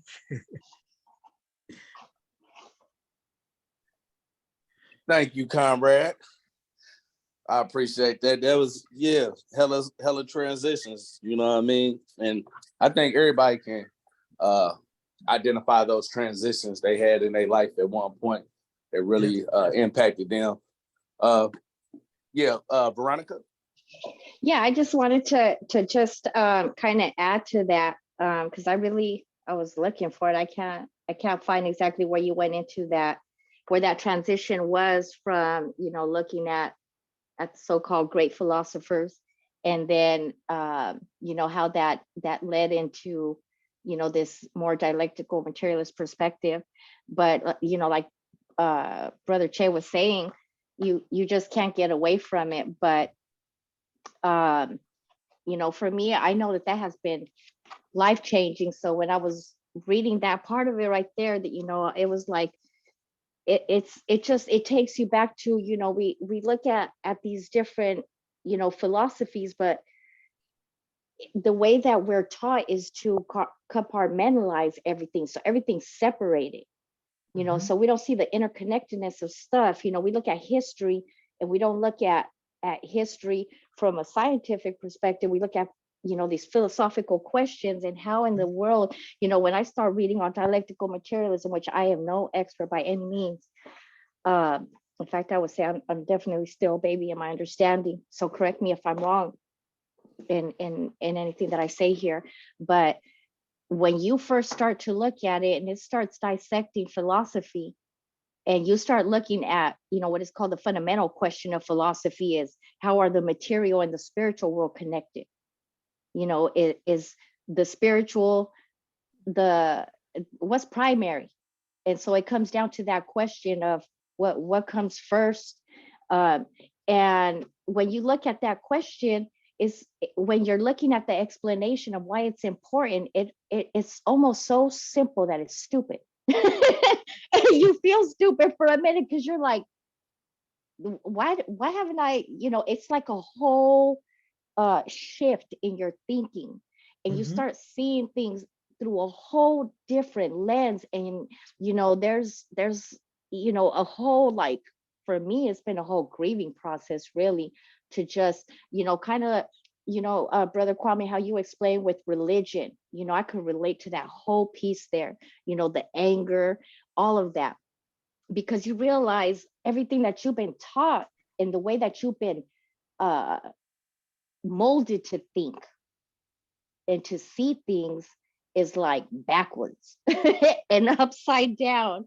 And so when you start to understand dialectics and materialism, and you start looking at philosophy as a science, everything just looks different, and you cannot unsee, you can't unknow what you know now. And so it's like a whole Pandora's box, and one thing leads to another, like how you were saying with with religion, reading one thing, reading the other. And I believe that's something that makes you very powerful, and influential with people, that you can relate to people on regardless of what their beliefs is. But this fundamental question of philosophy is so important, because philosophy is a relationship between the consciousness, or what we would see as idealism or spirituality, and its relationship to the material world. But that's important, because the way that we answer that question is what is going to determine our philosophy. So the philosophy is what will determine your ideology. So how you answer one question is going to feed the other. So if you see things, if you see the spiritual realm and ideals, consciousness as primary, then that's going to shift your whole, everything after that is going to be different, versus you thinking the other way, that the material is what it is, regardless of whether we acknowledge it or not, whether we understand it or not. So to me, that was a real important part there in amongst a few things that you mentioned there. But I wanted to kind of outline that your ideology stems from your philosophy. The ideology comes down to a system set of principles and beliefs that's relating to everything in life, culture, politics, everything. And only then can we come together with a socio-political program that defines how are we going to address the material conditions that are amongst us, and what are we going to do with it. So this whole idea that even with this book, Man's Search for Meaning, he comes up with this whole what is known as logotherapy, right? That basically says that the primary human drive is not pleasure, but the pursuit of what we find meaningful, right? And so for us as revolutionaries, we say things like long live the struggle, long live the resistance. We not only not go chasing what brings immediate gratification and pleasure to us, but we find meaning in the suffering. While we're confronting the material conditions head on and enduring various levels of suffering and oppression, we understand that this struggle is a protracted struggle, and that we highly likely are not going to see liberation in our lifetime. Mm-hmm. Yet we keep moving forward, and so I just wanted to just kind of point that out. That was a big part for me, but I'll stop there because I could go on forever. and that's good. That's good. Yeah, I think you highlight some real important points though. Like just the philosophical aspect. You see how I was studying one thing that religion helped me dive off into was metaphysics. You know what I mean? And so I'm studying dialectical materialism, but I'm also studying metaphysics, juxtaposing them to each other to ask these different questions of which one's primary and what's the evidence for the primacy of which one, you know what I mean? And that's one thing I started to realize. The more and more I study metaphysics, the more and more it helped me understand dialectical materialism at the same time. Right. And like that, and I put that one book in there by the Dalai Lama, practicing wisdom. I encourage anybody that wants to study metaphysics. That to me is like one of the most powerful books on metaphysics. And it gives you the final conclusion of metaphysics. You dig what I'm saying? That's why I was really liking that book. And that's why I was telling, like I ended that part when I was talking about that. I was like, if you're a dialectical materialist, study this subject, like really study this subject so you even understand yourself better. And after I got done really studying metaphysics, and I mean, I still read every now and then different metaphysics stuff just to understand different philosophical views, different schools of thoughts within that category of idealism and stuff. You dig what I'm saying? But it helped me understand my position even more. So when I finally did fully 100% embrace dialectical materialism, I understood the reason why, because I understood all the questions the other side was failing to answer. You know what I mean? And or I disagree with their answer because it had matched the scientific evidence that we know that's out here. You know what I'm saying? So, but that's something I wanted the people to take away from that study all sides. You know what I'm saying? Understand your own position and what you actually believe yourself. Because a lot of people don't. No, that's another why, again, I said I started studying different religions is to understand different people. I'm in prison with a million different schools of thoughts. I'm in there with Hebrew Israelites. I'm in there with Muslims, Sunni Muslims, Sufi Muslims. I'm in there with nationalists. I'm in there with communists. I'm in there with white supremacists. I'm in there with anarchists, like Moors. I had the atheists, Buddhists, yogis, like, you know what I mean? Like this the first time was like so diverse where it opened me up to actually start to learn about these different views of life. Because at first, when you would just, you know, coming up and my own upbringing with Christianity, that's all I knew. So I did. Everybody else was evil, and we was the only that right. You know what I mean? But now when I start coming across people with different views, and I'm studying these different views, it actually puts everything on the table now that I got to put everything under a microscope. I can't just go off of blind faith no more. I got to actually listen to people, hear them out, and then see how this connects with reality that I'm starting to realize is more valid versus one from the other. You know what I mean? So I encourage anybody that hasn't did that, like study all different religions, study all schools of metaphysics stuff. That's right. Because you're gonna understand yourself better, and you won't come off ignorant. You won't come off ignorant to the people that is well versed in all these other subjects. Right. You do.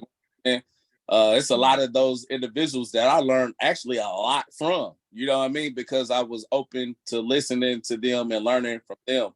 You know what I mean? Instead of just blindly taking my position as the only correct position and projecting that on the world. You know what I mean? So yeah, that's what's up. Alyssa, and then we go to Che. I actually wanted to just piggyback off of what Shay was saying, because a few months ago, the New Era Young Lords decided to try to modernize the 13-point program.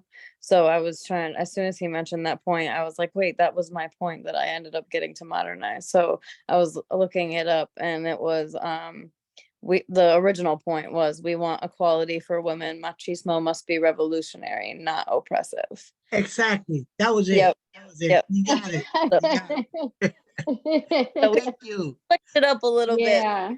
Thank you, sister. But the sentiment was there, right? That was it. Thank you, sister. You put it on point. Absolutely. I wish that I need to start writing things down because I have a really bad memory. But definitely could align with a lot of the stuff that was in this one. The religious stuff was definitely a huge transition for me. It was more like when I was a teenager and like kind of stuff started happening that I was like, well, if there's a God, then why does all this fuck shit keep happening to like young people? And that kind of stuff was like the beginning of my demise for Christianity, I guess. I don't even want to call it that, but it was definitely a very, very rough transition for me in a very tender age. So it was very interesting. But the other thing, I know that you definitely saw some of my faces when you were talking about the pee and shit everywhere, but it really reminded me of when I was a kid. It wasn't a residential, it was a program, an inpatient program, and there was a kid, and he got mad at somebody and he peed in his shampoo bottle and he got it all over this kid. I don't remember, or maybe he put it in the kid's shampoo bottle for him to use. And so I was definitely like, damn, all right, well, like I knew that we hear stories about that shit happening, but apparently it's more common of a trend than we realize. Or at least I did, for it to be like the main weapon of attack in that place. But yeah, I don't really remember if there was anything else, but I just wanted to point out the machismo one. I thoroughly I like that you brought that up, because that was I modernized it. Let me see what I switched it to. How did I'll just do the beginning part. Let me see. We want equality for all, down with the patriarchy. There we go. I love that. That's what's up. That's what's up. Yeah, I remember Subi was telling me about that when y'all was going back revising it and everything, and I thought that was something, and it really actually is ironic that you talked about that, and it's usually the women that points out, hey, you know what, we need to change this, because with my organization, we about to go back through and revise some of the stuff in the original Black Panther Party 10-point program. We go by the 1972 version, which is a more advanced. But my wife, she kept on saying, and women, and say businessmen, and she'd be like, yeah, and business women. Like, we need to recognize it's not just the capitalists ain't just men. You know what I mean? So some of those things in there, we was gonna go back and revise it to make it more recognizing, women oppressors too. You know what I'm saying?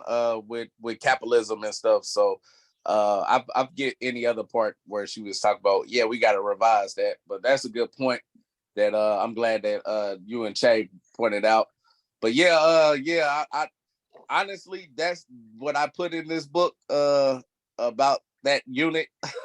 That's the PG-13 version. Like, I could have and put a whole lot of other like crazy stuff that went in out there, but I didn't want to freak the general population out here in this part of the world all the way out. I just wanted to give you a glimpse of that hellhole that a lot of us endure and still endure. You know what I mean?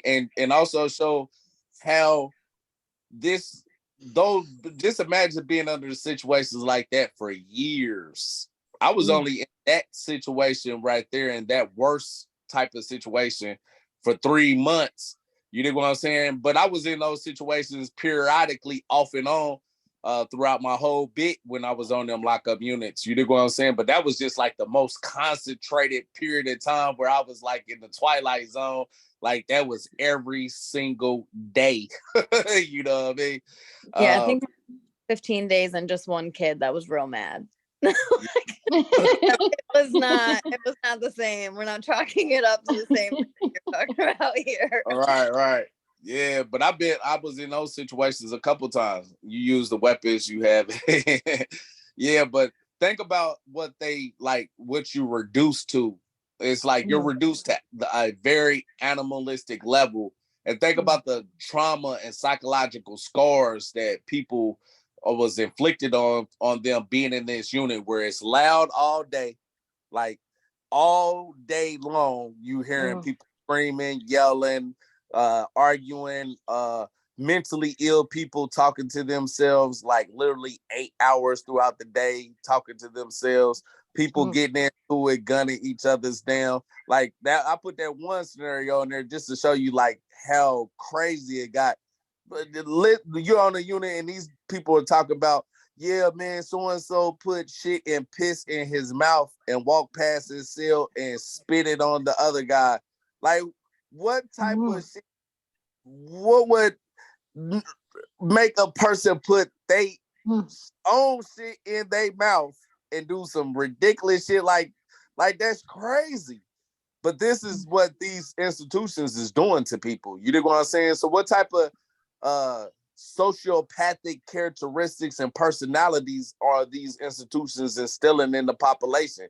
What is how is these type of individuals, when they get out in the world out here, gonna relate to people out here when they've been under the most dehumanizing situations and they dehumanize people like that?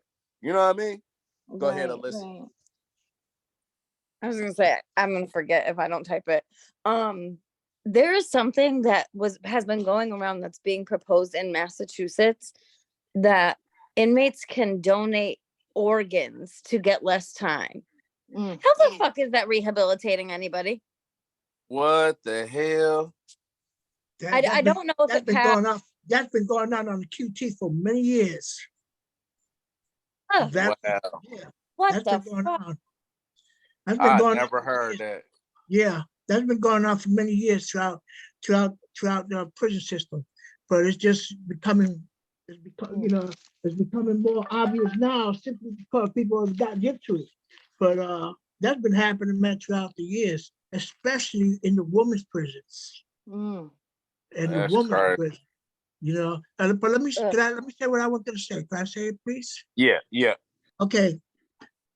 Up until recently, I started changing my perspectives a little bit, because for a long time, I didn't believe that a Christian could be a revolutionary, but Christians could be revolutionaries and could be Marxists at that. There's some few priests that are Catholic priests struggling in Latin America for socialism, and this brother, man, I was speaking to, man, he said, listen, I introduced you to one of them. If you ever come this way. I said, yeah, okay, cool. And I couldn't believe it. But they see Christianity within a different context that Christians see it. They don't see it as Catholics. They see it within another context. They say that Jesus was a revolutionary, and that his whole fight was to bring the people together to fight against the Roman Empire. Now, check that out. If you fight against the Roman Empire, you got to be there has to be a title in there somewhere. So they were revolutionary the people, and Jesus believed in the kingdom.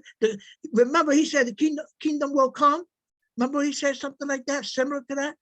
Well, the kingdom was, we fighting too right now. And our kingdom will come eventually, and we know it's going to come. It may not be at our time, but it's coming, and it's going to be right here on earth. And so that's what they believe that too. So I said to myself, wow. So I started looking at perspectives in a little different way, man, because as a result of that, I had a little argument with some sister comrade. I'm not going to mention her name, but and they start talking to me simply because, they said they believe in the creator, and I couldn't see that. At that time, I couldn't see that. But now I could, man, because it doesn't have to necessarily mean the creator according to the Catholics. It could be the creator according to Marxist perspective, So I got to, and yes, like Kwame said, we have to study different perspectives. Marxism changes constantly. Marxism used to be in Marx's time, it's not the same today. It changes. It continuously changes. And that's what dialectics is all about. Because when you deal with dialectics, you're dealing with changes, motion and changes all the time. And so Marxism is forever changing. And so I got the respect, man. Now I wish I could talk to that sister once again, and tell her, listen, I'm sorry, but it was my interpretation, and see what happens. But that's what I have to say. Thank you. Yeah, I remember you hit me up one day about that. You remember that, Jay? Yeah, man, and it hurts me, man, because the sister could have at least, because she's a Marxist Leninist, at least she could have said, listen, let's critique this. Let's critique it. Because when you critique it, you find truth. And critiquing, you find truth. And it could have, and I could have been wrong, but if you don't teach me that I'm wrong, and you just put me to the side, what are you doing? You're doing the same thing that the system does. Mm-hmm. Yeah. Same thing that the system does. When we in prison and we start talking, talking about this and that, what happens? They isolate us, they put us in different cells and strip us out. It's the same thing, man. And I don't know. But maybe one day, man, I'll find the courage. Because she's a beautiful sister, man, and she's she's a brown beret, man, and I just don't want, I don't want no static, man. But anyway, thank you. But yeah, that's something that I'm big on. Like I would tell a lot of my atheist comrades, I'll be like, look, comrade, like you got to understand. Like everybody know I used to be a Christian. You know what I'm saying? But one thing I learned through studying history is what I was told you that one day. There's a lot of, especially within the Chicano movement and stuff. There's and the Black Liberation Movement. I read this book, several books by James Cone, and he was breaking down Black liberation theology. It's pretty much like that, mixing Marxism, Leninism, Maoism with Christianity and stuff, and somehow they find a way to bridge the gap between the two and use that to fight for liberation. And one thing I always tell people, I don't care what you believe, man. You dig what I'm saying? Whatever gives you meaning. If you want to ask me questions of why I am who I am today, I don't mind answering that. But my main focus is this: what is your position against the system? Are you standing against the system? Are you standing up against the system? Is your belief system a belief system that's gonna fight for our liberation? You know what I'm saying? As long as we can fight on that level, you know what I mean, then we comrades and we can work together on the same lines. You know what I'm saying? But this is something that I try to emphasize to all my comrades, you know what I'm saying, especially all the comrades as atheists and stuff, is look, we have to be we can't be dogmatic. You know what I mean? We can't turn Marxism, Leninism, Maoism into a religion in itself. You know what I mean? If we're gonna be dialectical materialists, we gotta see what is primary, secondary, tertiary contradictions. And if a person is a Christian or a Muslim or a Buddhist or whatever they are, but they going against the system, then that is secondary and or not even an issue to us being comrades united in this front. You dig what I'm saying? And I think more of us have to be able to see that in order to not divide ourselves against people based on whatever belief system they have, because that's what the most fundamental thing that ties us all together. You dig what I'm saying? We can have these difficult discussions. We can talk about things, and we can disagree to disagree. You dig what I'm saying?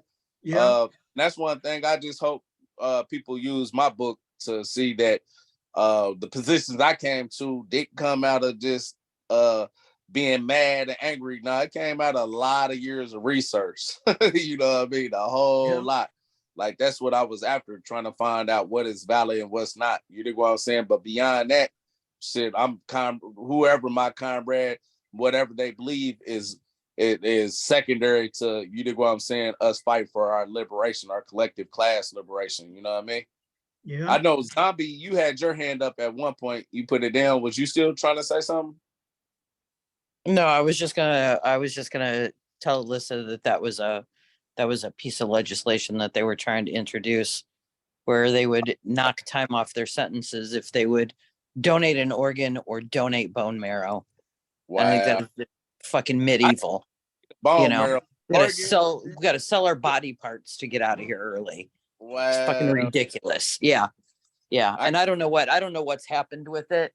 I kind of follow stuff like that because my master's studies were in criminal psychology, and I've just kind of always been fascinated with, not the how they did it, but the why they did it, you know, of crime. And so I did my master's in criminal psychology, and Kwame knows, and I don't tell a lot of people this because I don't want them to get the wrong idea about why I did it. I actually worked in a correctional facility for 3.5 years. Um, I have never liked cops. I never will like cops, but I felt like after doing the research that I did and seeing the statistics that I saw when I was doing the criminal psychology, I felt like I could use that and my nursing degree to help the inmates, because I felt like they needed health care. They deserved health care, and so I took a job in a local county jail as a director of nursing, and so I've kind of seen it from the inside too. Certainly not the way, Comrade Shea and Kwame have, but it's fucking horrendous. Yeah. It is horrendous, and yeah. Thank you, brother, for that. Let me make a comment to that piece real quick. It's funny that you say you used to work in the correctional department. Back in 1980, Rikers Island went up on smoke, and there was a big rebellion. And you know who was helping those brothers? Some guards. You find allies where you least expect it. Yeah, some guards were helping those brothers as they rebelled. They were helping them, and after everything was said and done, when some of them got indicted, who went to the courts to testify on their behalf? Some guards. Yeah. You see, so when you always gotta, and I like Kwame when he says, well, if you're fighting, I don't care who you believe in, but if you're fighting for the right cause that I'm fighting, you with me. And you know something? Sometimes those guards are fighting on our behalf.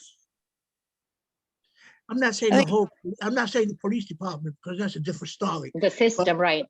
Some of those guards, man, we really got to look at it, man, because some of them, if it wasn't for some of those guards in Rikers Island, particularly in Rikers Island, unfortunately, that didn't happen in Attica. Unfortunately.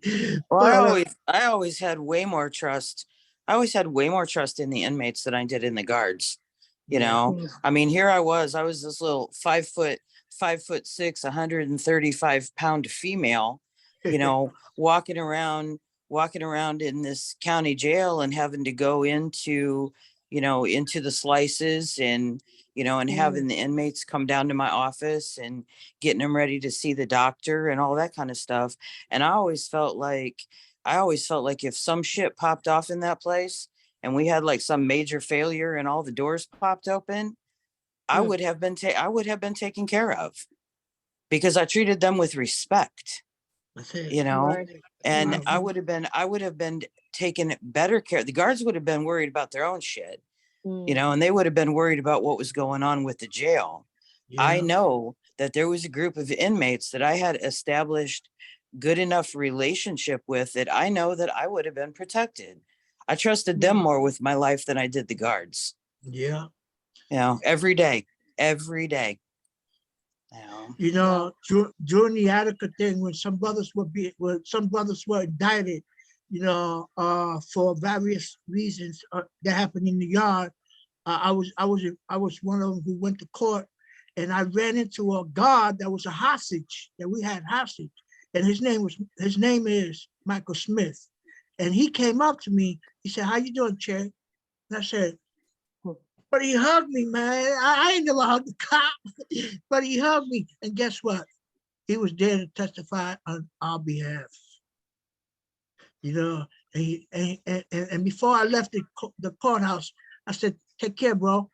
He said, "You do. You likewise. You take care of yourself." You know, and that's the first time in my life I honestly could say that I hugged a cop, but he wasn't a cop. He was a human being. Mm. That's the difference.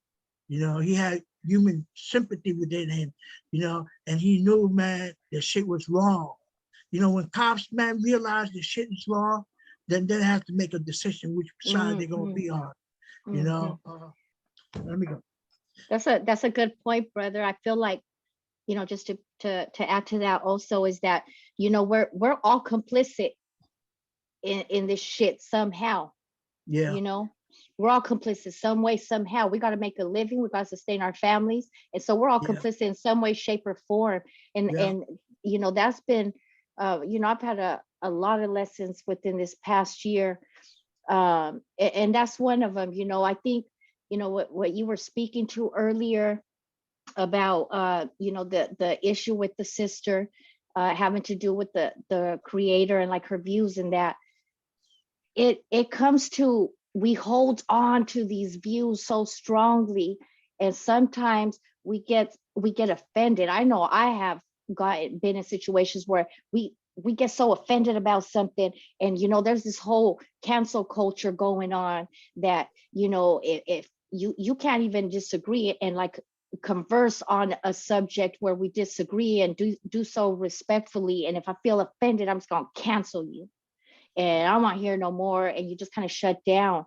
You know, I understand, you know, coming from a psychology background, that, you know, a lot of that is trauma response, you yeah, know, that, and particularly, you know, there's levels to this stuff, you know, of course, you know, that we can get real deep into, but depending on what your experience has been, many times that's the easiest thing to do, is to kind of shut down, because if you've never been allowed to you know, have your autonomy and hold your beliefs, and you feel like that's going to be followed by some sort of lashing, or, you know, in many instances violence, you know, physical violence, sometimes we have that trauma response, we shut down, right? And so it's, yeah, so it's, you know, I appreciate you, brother, for sharing that experience, because it's something that, you know, we're all people and we're all in different places in our growth. But, you know, I know I have been guilty of doing that as well, where I'm offended by someone and it's just like, oh, I don't want to talk no more, or, you know, just shut a person down. And you bring up a good point. How do we move forward as a people if we can't have those conversations, and we just shut the door and we can't have the conversations? So I think that's part of what we're even modeling here, is being able to do that. You know, how do we do that? Absolutely. Yeah. absolutely, man. Yeah. You know, it just unfortunately, man, a few times I attempted to talk to her and say, listen, sister, I'm sorry. If I offended you in any way, I am sorry. And she just totally shut me down. She didn't want to talk, period. So eventually I just gave it up, man. I said, you know, I can't believe how a dialectical materialist person, you know, will even go that route, you know, and don't even open up the doors for at least to self-criticize me. And that's self-criticize herself and criticize me, you know, because I shouldn't even question, you know, the fact that she believed in a creator. And I did, you know, but I you know, I was wrong, you know, and she never accepted that. Yeah. Well, I'm glad we let's see, this one reason why I wrote that chapter is so we can have like difficult conversations about many different topics, and being able to navigate it in a way to do so with in a principled way, respect people's views and stuff, but also be able to put out like, why did, you know, I come to the position I came, you know what I mean? I didn't have nobody. This is the thing too. I wrote this book too. I didn't have a lot of people to help me. You know what I mean? Like a lot of stuff I found through trial and error. It just like arduous, avid reading, like, oh, just pouring over books after books after books after books, trying to find different answers to different things. You dig what I'm saying? So You're I don't want people. ideological. Your Huh?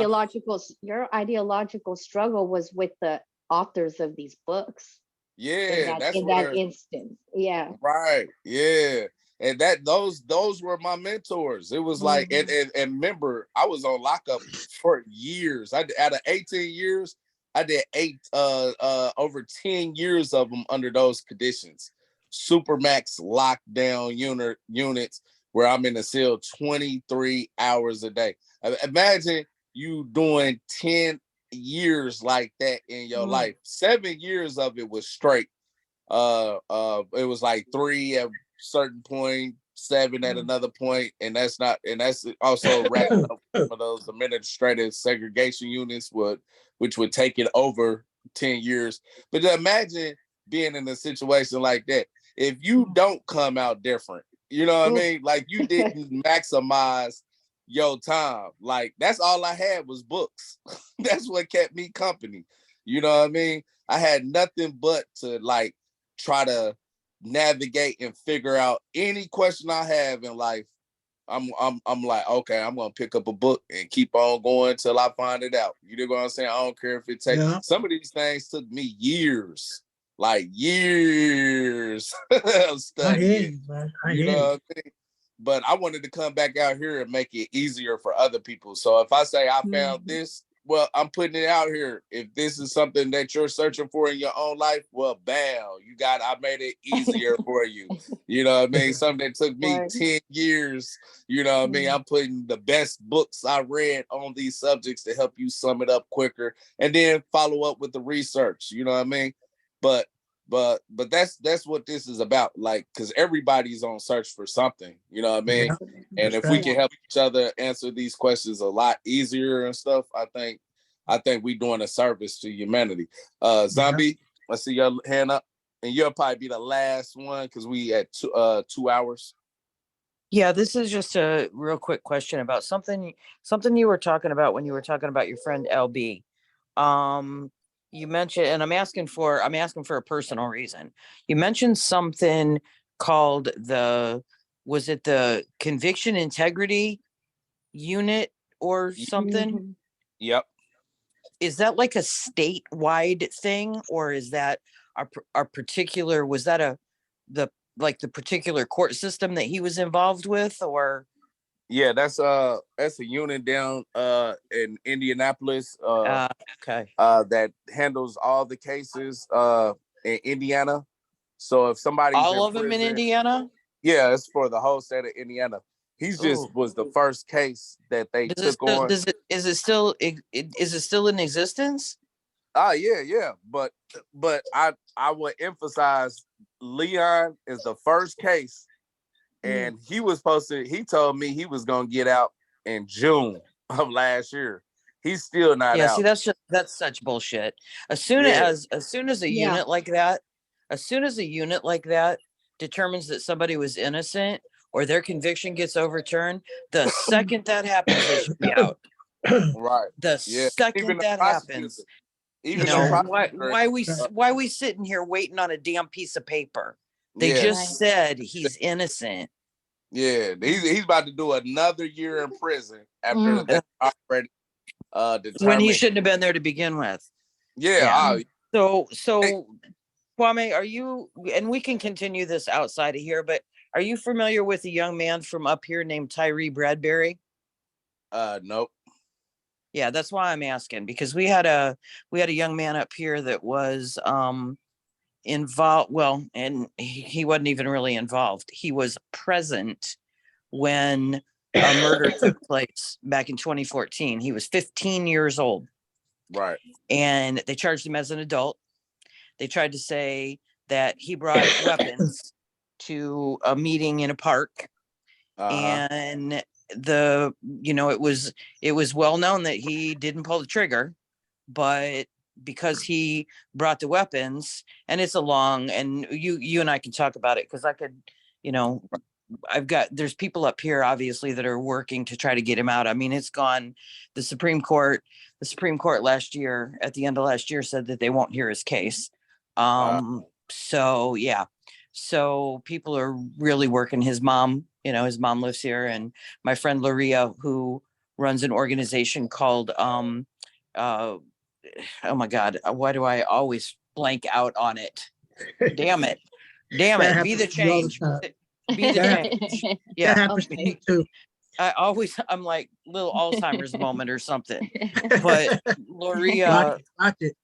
yeah, my friend Loria has lost 2 of her sons to gun violence. Uh-huh. And so her and another lady up here run this organization, and they work with kids, and they're working with Tyree's mom, trying to help get him out, because, through all these years, I mean, this killing happened in 14, and it wasn't even the person. So there was another kid at the park that supposedly was going to be the victim, right? But the guy who pulled the trigger shot past him. He didn't even like shoot at him. He like shot above his head. And the bullet traveled 2 blocks and killed a 2-year-old that was playing in his front yard. Oh, wow. Man. So that there was all kinds of emotion and all kinds of stuff tied to this thing. Well, Yeah. Tyree actually ended up getting more time than the guy that pulled the trigger, because the guy that pulled the trigger cooperated with the prosecutor. That's So that stuff yeah. just tripping me out when they do that shit. Yeah. I mean, this kid was 15 years old when this happened. When he got convicted, God damn, his trial started in 18, I think, finally. And or 16. His trial was in 16, and he got convicted, and he got sentenced to 90 fucking years. Yeah. Because they added a bunch of gang enhancement and shit on top of it. We've gotten that knocked down. We got it knocked down to 60. But come on, man. I mean, come on. But any resources, any resources that you can lead us to or know about here in the state, because it's not right. This, from listening to what you described of that case, the only thing about Indiana, and there's a lot of places like Indiana, this is the fucked up part. Felony murder is not that you actually pull the trigger. I know. Right. Yeah, it's like, I know. hey, look, this is how crazy this shit is. Mhm. If you in a high-speed chase, you know what I mean? And the police kill somebody, right? Kill somebody, they gonna charge you with the murder because they was chasing you. Like, what sense does that make? Yep. Yeah. Because there were. Oh, I'm sorry, Veronica. No. Go ahead. Because there were 3 of them there at the park. So they tried to make it into an East Side, West Side thing, right? And because there were 3 boys there together at the park, they doubled his sentence with gang enhancement. Right. Gang enhancement, because there were 3 of them. So I guess, the 6 of us in this meeting right now are a gang. Yeah. So be careful. Yeah, I already know. No, that's so true, because when you started off the chapter, Brother Kwame, on, you talked about plausible deniability. It's just another way for the powers that be to get away with shit, and what applies to one don't apply to the other side. There's just this whole imbalance of power, but even, when we go back and look at things, and you look at things like the war on drugs, the mandatory sentences, the 3 strikes you're out law, minimum mandatory sentences. Oh, I think I mentioned that already. And what you just mentioned, gang enhancement, all of these things are just things to legalize what they're doing. Right. Yeah. It's more tools. It's more tools and more weapons to use against Black and brown people. Yeah. It doesn't happen to white people.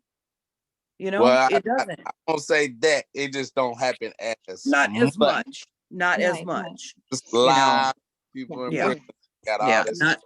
Not as much.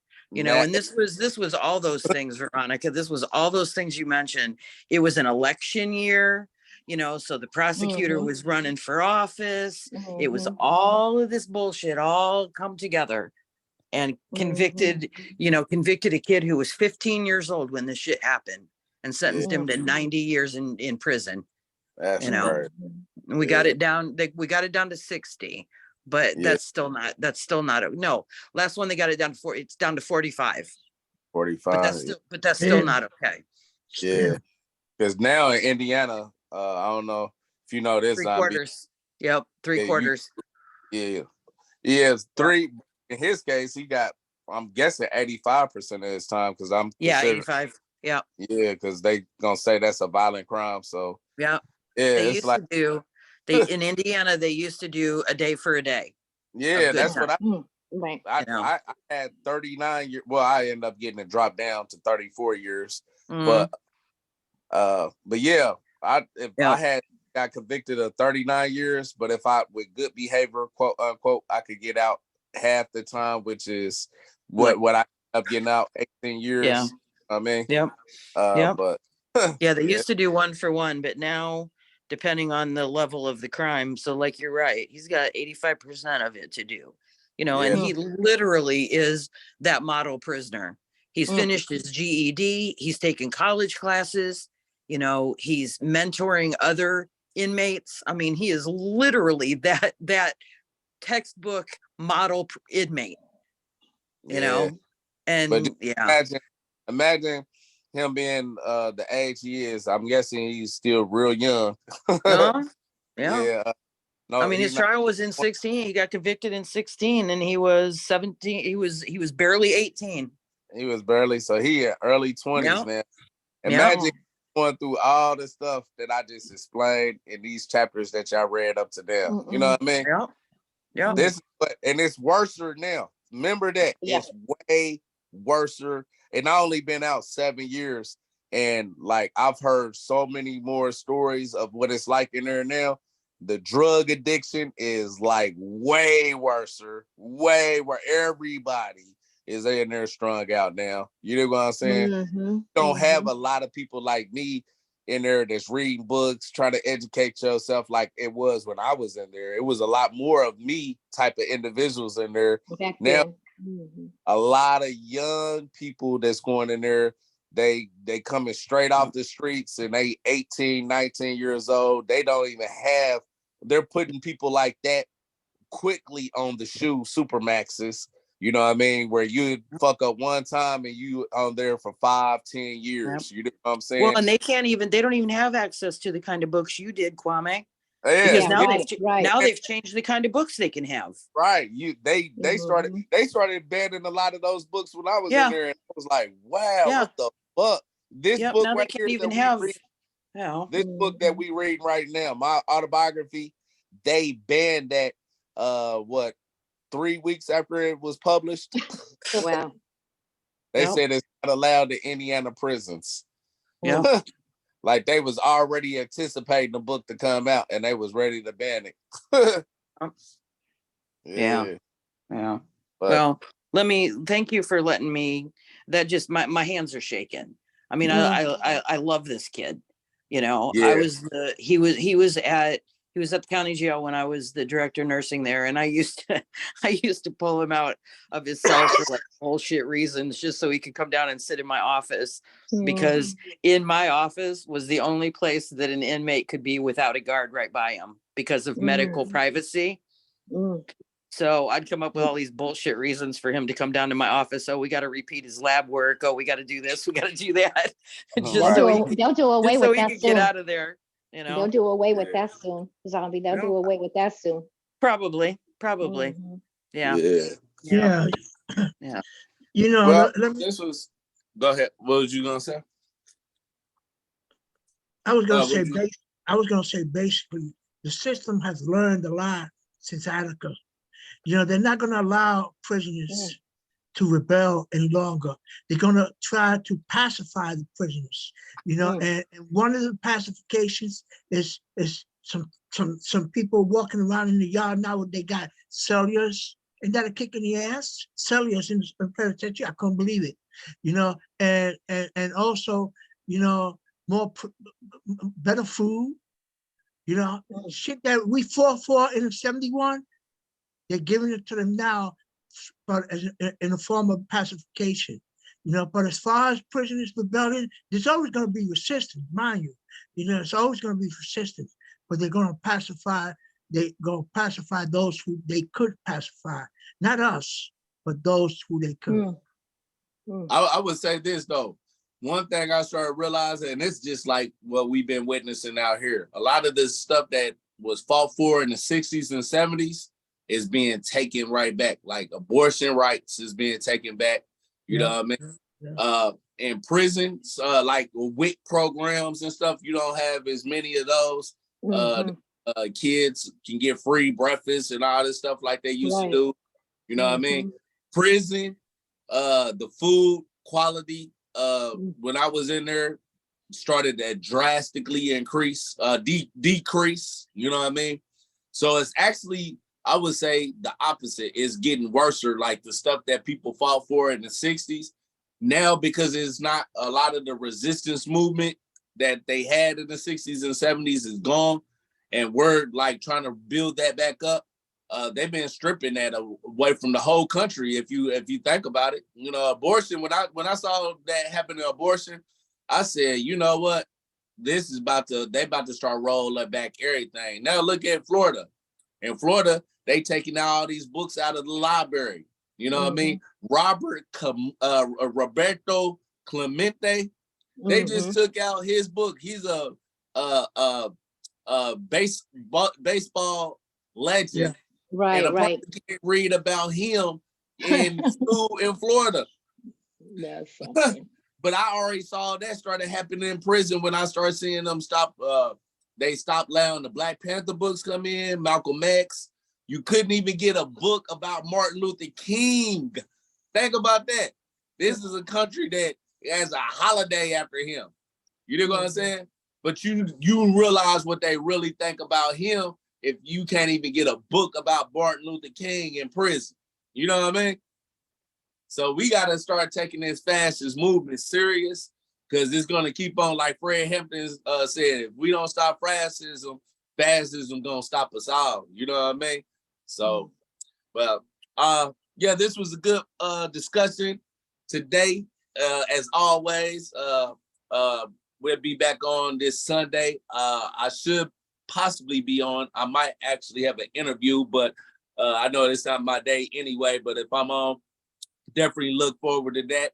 That's gonna be talking about my time of my life when I was probably at the most one of the most criminal-minded parts of my life is when I get out of boys' school. You know what I mean?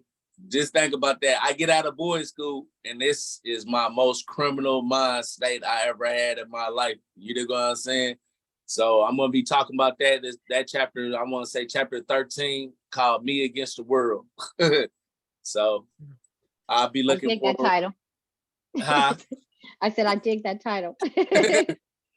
No doubt. But I eventually turned into a rose that grew out of concrete. You know what I mean? That's word. No doubt. Well, we'll conclude that, man. Everybody have a good night. And with that said, all power to the people, comrades. All power to the people. Thank you all. Thank you. Thank y'all.